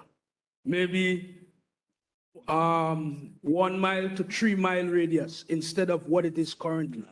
Because I believe that's one of the biggest issues when it comes to talking about affordable housing, is that a lot of the times we don't understand how the AMI affects that and who the AMI is for. So a lot of the time our folks are reading a piece of paper, they don't understand it. They don't understand that, okay, you have 90% of AMI, 80% of AMI. What does that mean? So most of the times, our folks don't understand why they can't afford it. They don't understand who is for. And I think that is where we have to go in terms of getting maybe legislation or something to change that dynamic in our community. Because AMI, to me, it seems as though it encompasses everything around us that is outside of the community. It doesn't have anything to do with in the community. So I think that is something that needs to be addressed in order to bring that down, and that will force the developers to say, well, here what? This is the max we could go, and they have no choice but to make it affordable for the specific community they build in. I agree. That was one of the things I talked about, having a neighborhood AMI versus the one that we have now. The one we have now is controlled by the federal government. That's out of our jurisdiction. There's also a bill in the state as well. So one of the things, AMI, does anyone know how it's calculated? 5 boroughs, Westchester, Long Island, and these are homeowners. They calculate all of that. But it's a bill, there's a bill in the state right now, so we're working with our state partners to make sure that we can pass that bill, to make sure that we have neighborhood AMIs, not a whole city AMI that covers everybody. It shouldn't be a cookie cutter, and I agree. So the state has a legislation and so does the federal government. So that's something we would love to work on, and you're absolutely right. That keeps us out of some of the housing market because of this AMI. Everybody else had some really good questions that kind of piggybacked off what I was going to ask. I just have a statement and a question. I was listening carefully into everything that was said here, and one of the things I noticed that wasn't really mentioned, one of the effects of all this development is on the community. There's a lot of other things on the community that stockpile on the overdevelopment. You have the grocery stores and all the other things that are needed in the community if all those buildings are actually filled to capacity, they'll put a strain on the network of things that make this community what it is and that support this community. And there's no development really happening in the other auxiliary facts of what we need for our living. For instance, the closest like real park, Prospect Park, a mile away. A lot of the other like child parks, they're not really in walking distance. Where's the nearest pool? Exactly. Erasmus Hall High School has a pool, so does Boys and Girls. I know. But like public pool other than those, you know what I'm getting at. And there's not real regular development in that mindset. They just come and think building, money, that's it. My real question here is, well, with all that said, where do we go from here? How do we try and push other types of development, or like he was saying, changes to restrict that development?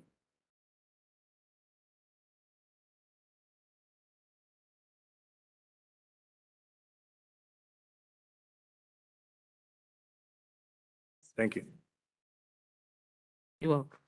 While the council members are about to answer the question, I would like to state that whenever you step to the mic, please state your name for the record, because we do not know who asked the question, council members. Like, as you mentioned, one of my, I don't know if I said my name. My name is Matthew. Hi, Matthew. One of the things I would love to see is a community center. Yeah. Councilmember Lewis is building one. I'm going to copy her model.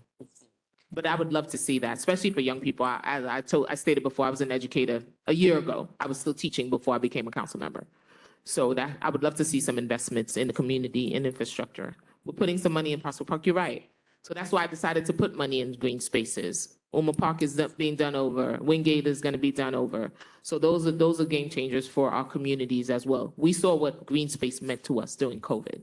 So I want to make sure that we upkeep them as well, because that park hasn't been touched in 20 years. When I came in, I said, is that the only place a child can play? And why does it look like that?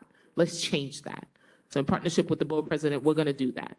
So 13 months, give me a little grace on that. Okay, before you speak, I just want to add one thing. In terms of access to green space, we're on number 17 out of 18, 51%. There are districts where 90%, 80% of the residents have access to green space. We are 51. And also, you brought a valid point of the infrastructure cannot support what's in place here. Increased flooding, we have a major problem because they're building without any regard to the infrastructure in place. And we also need to protect our small businesses in terms of this as well, because we are losing small businesses, the right of entrepreneurs to be able to open up a barber shop, a restaurant. That's going to disappear if we don't do something. I just want to quickly add to what, thank you for your question, and I think the council member answered a majority of it. What we've been able to do so well, I would say, especially under this community board, is approach developers and landlords in order to include small businesses within existing spaces. And I've seen this community board do a great job with it under its Commerce Committee. And I think that we just need to continue that same precedent moving forward, being a bit more aggressive now because developers don't have to take in any of our recommendations. But this community board has done an excellent job. As far as infrastructure is concerned, the first thing I did from the minute I got into the I'm just council. going to give my name. Oh, go ahead. I just want to give my name because I think I want it on the record. My name is Reverend James Thornton. I pastor the Salem Missionary Baptist Church, the largest and oldest African-American church in Flatbush. Come on. Founded in 1910. I just wanted that to be on the record. Thank you. It is official. Okay. Thank you. And I just wanted to speak about infrastructure. As the council member mentioned, one of the first things we worked on was our recreation centers, not community centers, recreation centers. Let's change our language because we're going to get everything we need within that space. So you're more than welcome to join this community board that's a part of every conversation about what this is going to look like. And we look forward to seeing an expansion of that in Councilmember Joseph's district, because I'm pretty sure the mayor will work with you to provide some space in her district. So if you're interested, you should volunteer so that we could get the support we need so that we could increase infrastructure for park space. Thanks. Before we proceed, the last question goes to Ms. Bakardine. She spoke. You are the chair of this section, sir. Well, thanks for allowing me the opportunity. I am the Reverend Sheldon Hamblin. I am the rector at St. Paul's Church in the village of Flatbush, an Anglican Episcopal church in the Diocese of Long Island. I want to thank my colleague, Pastor Thornton, for inviting me to this meeting. This is actually my first meeting here, and I'm really in Community Board 14, and the representation, the leadership is of the other hue. And so to be here among my own, I feel very proud. And I want to thank you for your PowerPoint. If I can get a copy of it, it would help. What I want to say, I consider myself radical. There's an elephant in the room, and that elephant is, I want to thank the elected leaders who are here, but we need to acknowledge that some of our elected officials are in bed with the developers, and we must speak truth to power. The other piece is we are in an urban setting, and so not everyone will be able to purchase a single or two-family home. But we have a slew of pre-war buildings, 2 bathrooms, 4 bedrooms, what have you. And our elected officials, along with other community leaders, we must come together to see how we can move some of those buildings from rent to ownership. Many of those buildings are owned by absentee landlords. They live way far from where we are. They have made millions and millions for themselves, their children, and now grand and great-grandchildren. The time is now for us to make sure that our people begin to own those apartments, so in turn, they can use the equity generated from those apartments to increase the wealth. It is time, and I'm going to hold my dear council members accountable. We need to find the way to do it because it has been done already in this city. We need to do it again. Thank you. Actually, we do have a model in this district on Hawthorne, HGFC. And I was having that conversation just the other day with the housing organization. How do we take some of these distressed buildings and turn them into HDFC, where the tenants become the owners of the building? They will take care of it, just like Community Land Trust. And that's exactly what, there's one in this district on Hawthorne Street where the tenants took over the building, they now own it. So I've also been in conversation with them to see how to model. What was the process? What did you learn? What route should I take that would make it easier? So I'm thinking, how do we do it? Thank you, Councilmember. Just to add to that, I would say in District 45, Community Board 17 area, I did a walkthrough with Speaker Adams a couple of months ago to show her particular areas in our community where we could turn particular buildings into home ownership, into co-ops, HDFCs. So this is something that she's interested in, but we're gonna need our state partners to partner with us. So I would love if you could help us in that effort, both on Hawthorne and as well as Flatbush Gardens, because we're seeking support from the community in order to push our colleagues on the citywide level and the statewide level to support our efforts. Thank you. And before Dr. Galbraith go, this is the last question. Our electeds, they're about to leave. Last question. Well, thank you, Mr. Chair. Thank you, Madam Chair. Thank you to our council members for your presence here, but also your dedication. Thank you also to my other colleagues as well as clergy who have shared tonight. My name is Charles Galbraith. I serve as a pastor of Alliance Tabernacle Church, Clarendon and New York Avenue, formerly Clarendon Road Church, as well as a member of Community Board 17. A couple questions that I wanted to lift up for us tonight, and I know we're coming to a close, but I just wanted to make sure we're reflecting on this. I know it was shared concerning folks staying and having ownership here. But I just want to reiterate and note that some of our folks, folks even in my own congregation, sometimes are bullied, are pushed, or harassed, and are levied with unfair fines as well as water bills and other things. Councilmember, you assisted with one of my members with that, so I want to say thank you for that. But this is a reality that's taking place why some folks are having a difficult time staying within this community when it feels as though they're being pushed out and shoved out when they are desiring to stay here for their family. And it's multi-generational. It's not just one family member, it's multi-generational that's taking place. Additional question I want to lift up for my friend and colleague is in regards to the infrastructure.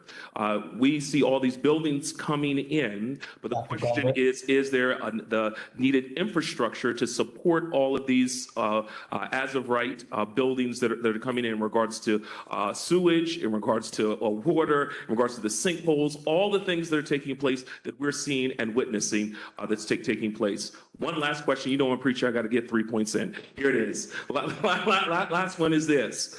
And I'm thankful for Chair James for walking us through this, but we're still trying to understand what's holding up the rezoning process. What is the blockage? What is the thing? Because we've been meeting about this. This is the reason I joined the community board, because I'm witnessing and seeing this as folks in my congregation who are young adults growing up, nurses and professionals cannot buy here in Brooklyn, have to move out to Jersey. Ain't nothing wrong with Jersey, but they moving out to Jersey, moving out to Long Island. And as a result, we're seeing our community being lost. And so we wanted to see what is the process? What's the holdup, and what do we need to do as a community board? What do we need to do as a neighborhood to address this?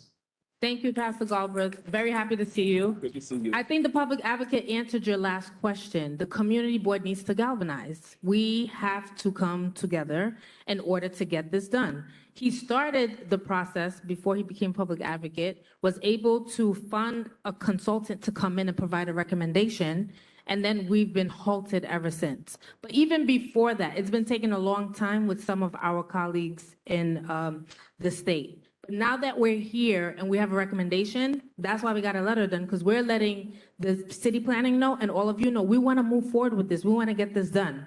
So in order to get it done, we're saying, let's push forward with the recommendation. Let's get DCP here and let's get this done. So as long as, and I think the chair is doing an excellent job by having this conversation and pulling in all of the agencies so we could get this done. The speaker's office is on board. We are working lockstep in governance to make sure that this is happening. Now we just need y'all. All right, the public advocate was here. We just need to all get it together. And I think he highlighted that earlier. In regards to the first question you asked, one of my biggest concerns has been the infrastructure. I did a walkthrough with Majority Whip Sylvina Brooks Powers in October in our district. The biggest issue has been Clarendon Road, because we all know about the leaning homes, right? When I first got into office, I tried to work with my state colleagues in order to address it. We also came in with DOT and asked for an estimate on how much it would cost to fix the infrastructure. They gave us the number, but they also said the state had to be involved. I would love your support if you could help with my state colleague in order for us to get the funds we need to fix some of the infrastructure. Because it's really going to take all forces to come on board to get the funding. Now is the time, because you have a governor that has the money. And she's thinking about everything else but infrastructure for this community. So I would love if you could partner with us. We could have a letter, we could put it together, because the infrastructure is not only in my district, it's also happening in Councilmember Joseph's district and Councilmember Mealy's district and Councilmember Barron's district. But it's going to take all of you to come on board with us and support us in order to get the funding from the governor. Thank you. Thank you.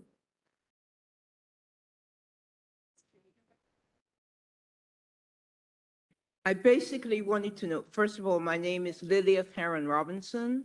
I basically wanted to know, how do we start the process? What do we have to do to get the ball rolling? What do we have to do? What does the community?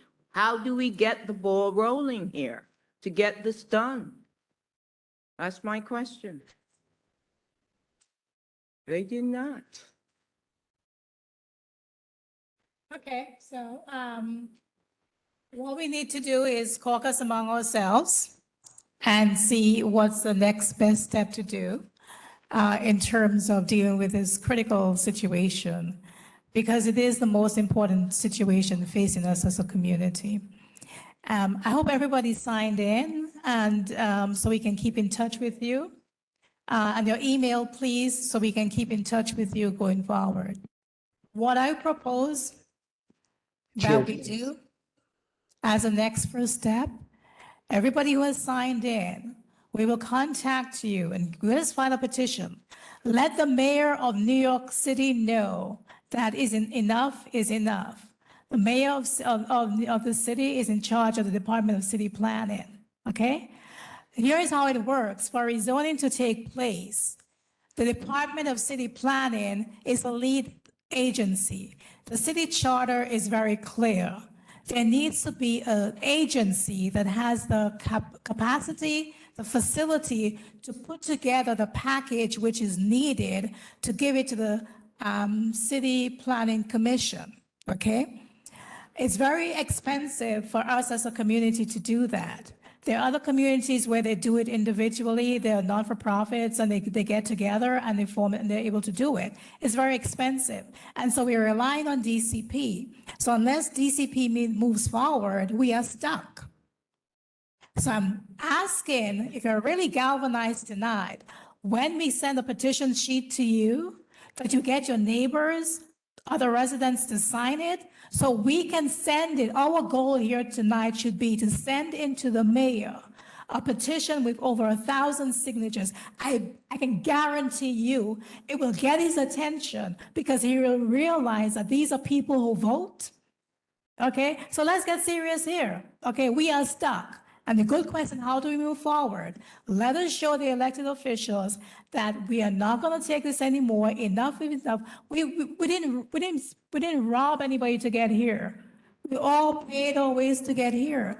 And there's no reason or right to push us out. And that's what's happening right now.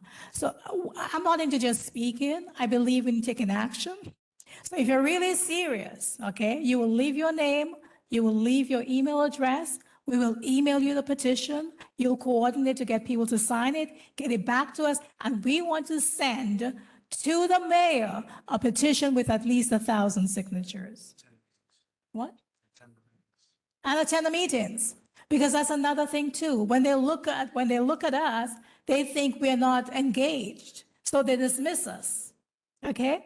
If this is Staten Island, let me say something. In Staten Island, you cannot build any multifamily homes on Staten Island except for one little small space. The R6 is probably a block or two. Everybody else is R2, right? 1, 2 family. Why should they, right, be able to preserve their community, and we are the ones who are being disproportionately affected? It's up to us to take a stand. I'm about to, any other questions? But one moment, board members, I'm asking if you all can please remain. Right after Ms. James is finished, we will continue on with the vote. We have quorum, and we cannot lose quorum in the moment. So please give us about 15 more minutes, board members, please. Ms. James. Okay, probably do we need 50 more? I mean, do we know what we need to do now? We know, right? We're going to get the petitions to you, and if you're really serious, let's move forward. Let the elected officials know that this is the most pressing thing facing us. There is nothing else. No, don't get me wrong, crime, everything else. But if we don't get the right to stay here, then it doesn't matter. So we need all the elected officials, and that's why I listed all the names. And I have to say, Charles Barron has given me his word. He's 100% aboard. He wasn't here tonight, but he's given me his word. We need to hold every single elected official responsible.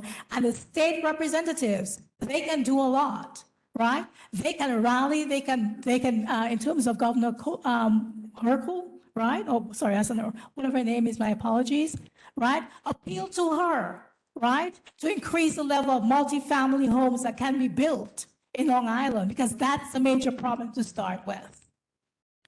So make the calls, call them up, write them, and tell them how satisfied or dissatisfied you are. I want to thank everyone who came out tonight. I think this wraps up the public hearing. I think everybody who wanted to speak got a chance to speak. I'm sorry, please mute yourself if you're online. I know there was a lot of, So board members, please remain, please, so we can have quorum. So let's see if we can get out of here by 9:30. Again, thank you, thank you, thank you for coming out tonight.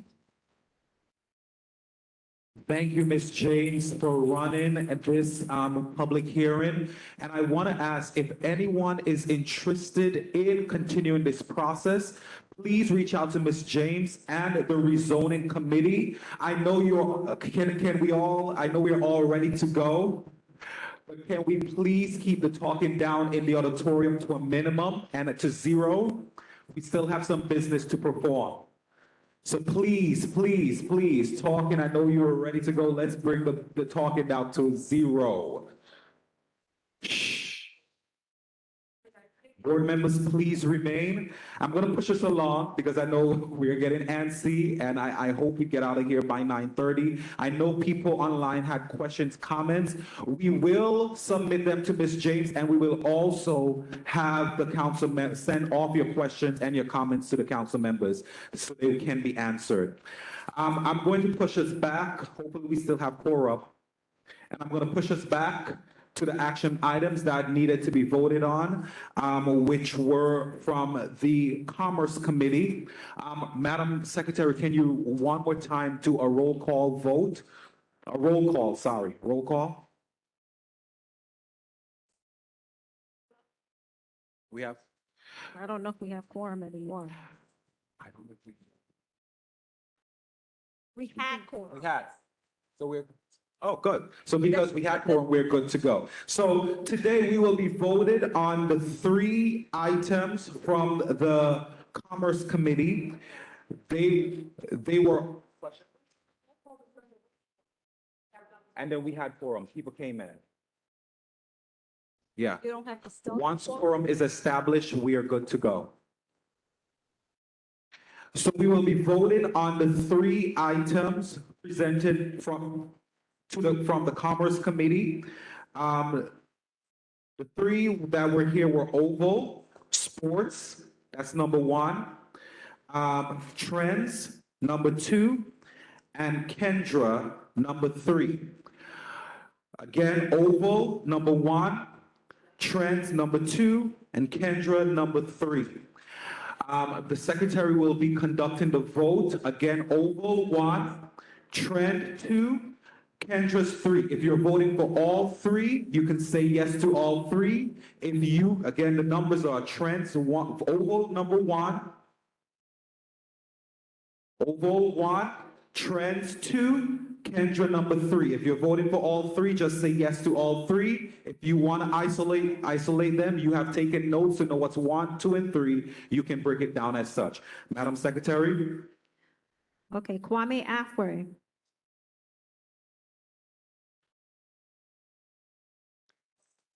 Berlard Antoine.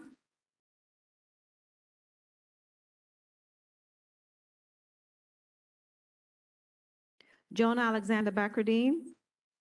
Yes, all 3. Hassan Bakradine.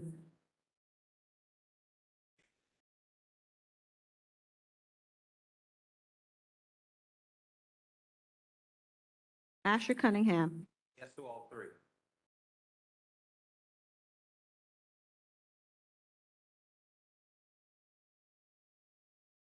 No one can hear me? Okay, but we're not, for people on, we're not even, okay. Pearline Fields. Dr. Charles Galbraith. Yes, all 3. Rose Graham. Gail Grandison. Julia James. Julia.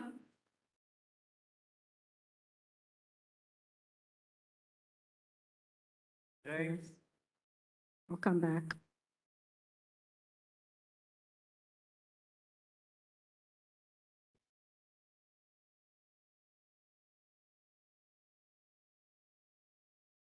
Osney Lewis.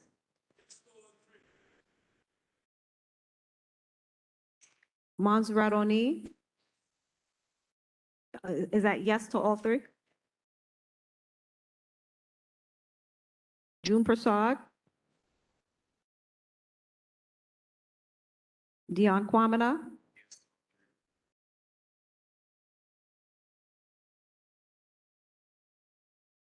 Janice Reed? Dr. Carol Renaud? Dr. Renaud? Antoinette Smart? Yes to all three. Oh, she's not online. George Tate?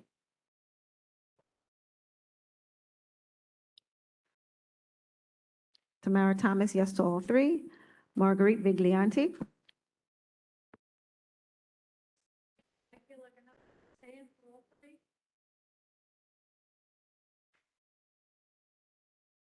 And that's it. Thank you. As the chair count the vote, the next item. Who didn't hear their name? Teresa Barrington.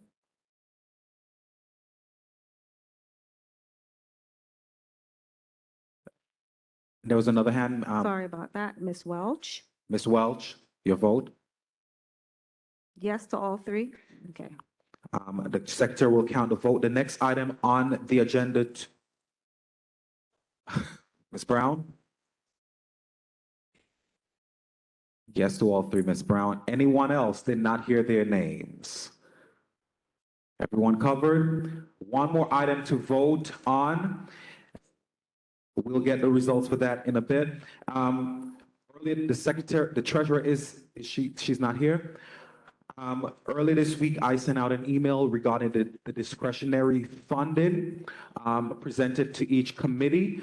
And just to give a quick overview, the allotment to the committees that presented their proposals were Commerce, 500 presented to Commerce, Land Use, 1,000 presented to Land Use, Sanitation, 600 presented to Sanitation, Youth and Education, 400 presented to them, Housing, 1,000, Communication, 1,000, Parks and Beautification already received their allocation. Again, the information was presented to all board members in email.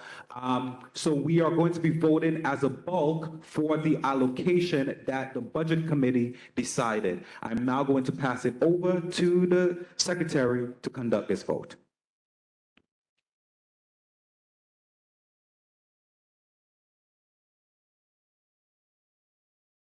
Kwame Afre? Berlad Antoine? Yes or no? Yes, okay.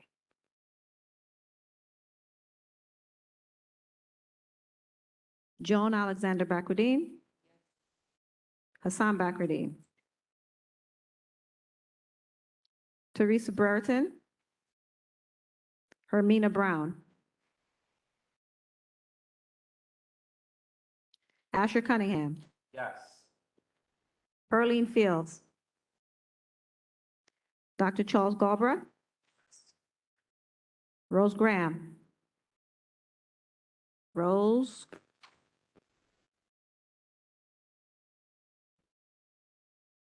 Gail Grandison?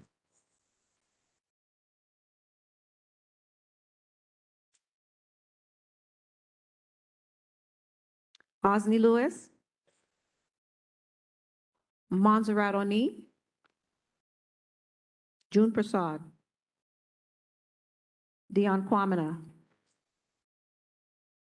Janice Reed? Dr. Carol Renaud? George Tate? Tamara Thomas, yes. Marguerite Viglianti? Jessica Welch?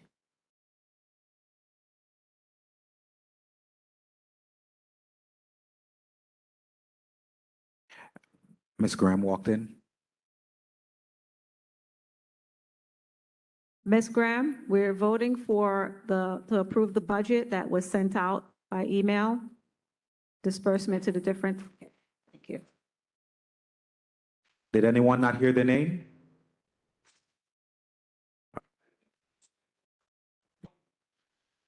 She voted already. Okay, so as Ms. Thomas counts the vote and will give us the result, after the next item, I'm going to push us along to unfinished business.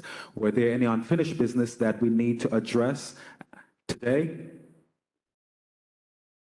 None. New business. Are there any new business that you would like to bring to the board? New business. It seemed like the mic has been snatched. There are two individuals. Please take the mic. Go ahead, Kwame. Good evening, everyone. At the next month's land use meeting, we're having our first ULUP application for 5381 storage facility. They've done a presentation in the past. I encourage everyone to be present because it's our first application and we need to make sure that we fully understand what's being built there. So on March 2nd, 7:30, please attend the land use meeting. It will be dedicated to this applicant. All right, any questions? We'll be distributing the application with all the pertinent details soon. And thank you. Have a good night. Hold. 60 days. Osni, wait. Okay, thank you. Thank you. It's a 60-day process. We're in day 50 or so, or 45 or so. There is a process, and at our next general board meeting, your attendance is going to be imperative because we will be voting on to oppose or to support that application. If we do not have a vote in time, I guess it would just be considered null and void. So March's meeting is imperative that you're here to make sure that we have quorum to vote on this item. If we don't have quorum, then the item moves forward without our input. They will be here to give a presentation to the actual full board, but they are coming to the land use committee first. So if no, the land use committee is virtual. We're on March 2nd at 7:30. All right, so if you want to get a heads up of what's coming and or get a chance to actually have your questions heard and not be limited, that would be the forum to do so. All right? Thank you. Yeah, good evening, Board 17. I know I'm out of turn. I understand that the legislative session had completed before I got here. My name is Dalton Robinson, representing Assembly Member Monique Chandler Waterman. Unfortunately, she could not have been here this evening because they're still in Albany, crunch time, budget, and everything. But just a report, the Assembly members in Albany, she's working hard for you. She just passed her first quality of life legislation to do with guns, toy guns. You know, the way they have these guns nowadays, toy guns now will have to have to be properly marked. So the case with that young man that was shot because the police saw him with didn't know it was a toy gun, just a gun. So all toy guns now that you have to buy for your kids have to be of a certain marking, certain presentation, and everything before. And she was able to at least introduce and pass that budget in Albany. She's also looking for if there is any not-for-profit agency within the district that is actually doing programs in the district, in the 50th Assembly District. All right, you can still call our office and put in a request to see if there's any funding available, but ensure that the project, social benefit, operates in the 50th Assembly District, and we can actually take it from there. I'm sure the next time Chair James, I see her, we did communicate with her about the Assembly member not being able to be here this afternoon, but I'm sure she is interested in exactly what is going on, and there's another opportunity that at least they can sit and have that conversation. Our office, again, 903 Utica Avenue, between Church and Snyder. Again, my name is Dalton Robinson, District Office Manager. We can be contacted at 718-385-3336. Thank you. Have a blessed good night. Thank you so much. And last response goes to Mr. Kwamina. All right, good evening, everyone. Two quick updates. I know you all remember when the car share program came before us. I believe it was in December. As a board, we sent a cease and desist letter about that program. Last week, the chair, district manager, myself, and Ms. Thomas had a meeting with DOT and the Brooklyn Borough Commissioner about the car share program and basically further reiterated our point as a board that we weren't happy with how it went down when they came to us seeking feedback that was basically facetious. And at this point, they had originally slated for 35 spots to be coming into the community. Now they have dwindled the number down to 15, as well as the concession of there not being any consecutive spots, any spots on consecutive blocks. So now they're going to come back before the committee with a new proposal for us, and then once we see it, we'll forward it now to the board. Real quick, second, our transportation forum is slated for March 14th from 6 to 9 p.m. at Erasmus Hall High School Auditorium. There will be a flyer coming out next week, and we look forward to seeing everyone there. Thank you. Laughing, Orlando. You messy. You messy as Excuse fuck. me, we are not taking any comments at this moment. Ms. James, you had a comment? Okay. Oh, Miss, one moment before the votes go, I'm going to recognize Miss Derrick from Assembly Rodney Spichat Hermelin's office to address us quickly. 1 minute, please. Hi, good evening, everyone. This is Lisa Derrick from Assemblymember Rodney Spichat Hermelin's office. I just wanted to share quickly with you all that Assemblymember Spichat will be holding her State of the District address on Tuesday, February 28th. Also wanted to share with you that the New York State Association of Black, Puerto Rican, Hispanic, and Asian legislators are hosting their conference this weekend. It's usually a big conference. A lot of people come out. We have tons of workshops to educate people in the community. If you're interested in coming out, catching a train, taking the bus up, it'll be a nice experience. It's and a lot of the topics that was heard here today and beyond will be covered. Thank you. Thank you so much, Ms. James. Your vote for both items. Yes for Ms. James. Thank you. The bunch, yes for both. Yeah, well, for all four? Yes, Oh. for all four? Say it loud. Yeah, just so we're clear, Ms. James, you're voting for 4 items. Oval? Yes, across the board. Okay, thank you. And I know, I see you, Assemblymember Brian Cunningham. Debbie, I see you. Give us 1 moment. I'm going to have Ms. Thomas, I know she has to go. Can you please announce the votes or the results? Okay, on the matters of the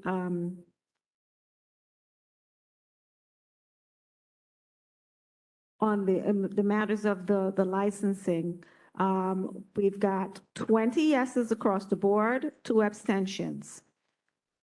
For the matter of the budget, we have 22 yeses, and that's it.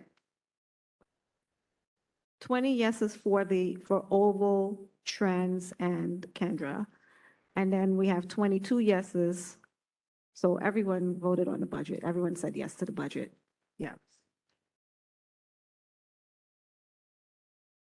Sure, 20 yes, 2 abstentions. All right. Thank you for your votes. So both motions carry. Correct. Ms. Debbie, you're recognized. Good evening, everyone. This is Debbie Lewis, Chief of Staff to Assemblymember Brian Cunningham. The member brings you all greetings.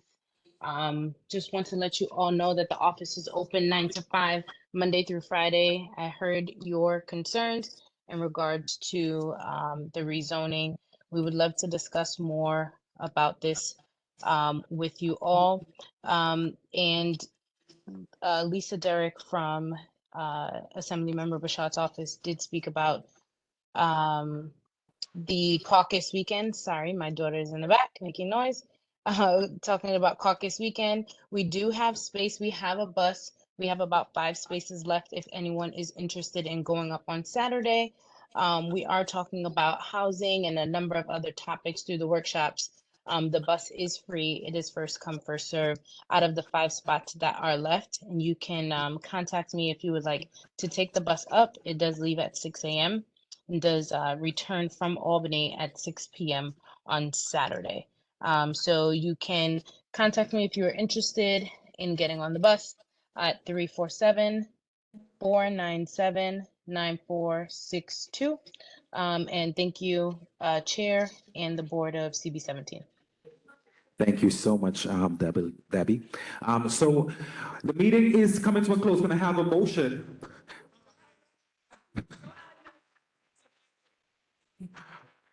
Thank you all. Meeting properly motioned and seconded. Have a wonderful Black History Month, and thank you all for coming out today, and hope to see you again for our next month's meeting. Take care, everyone. Yeah, not.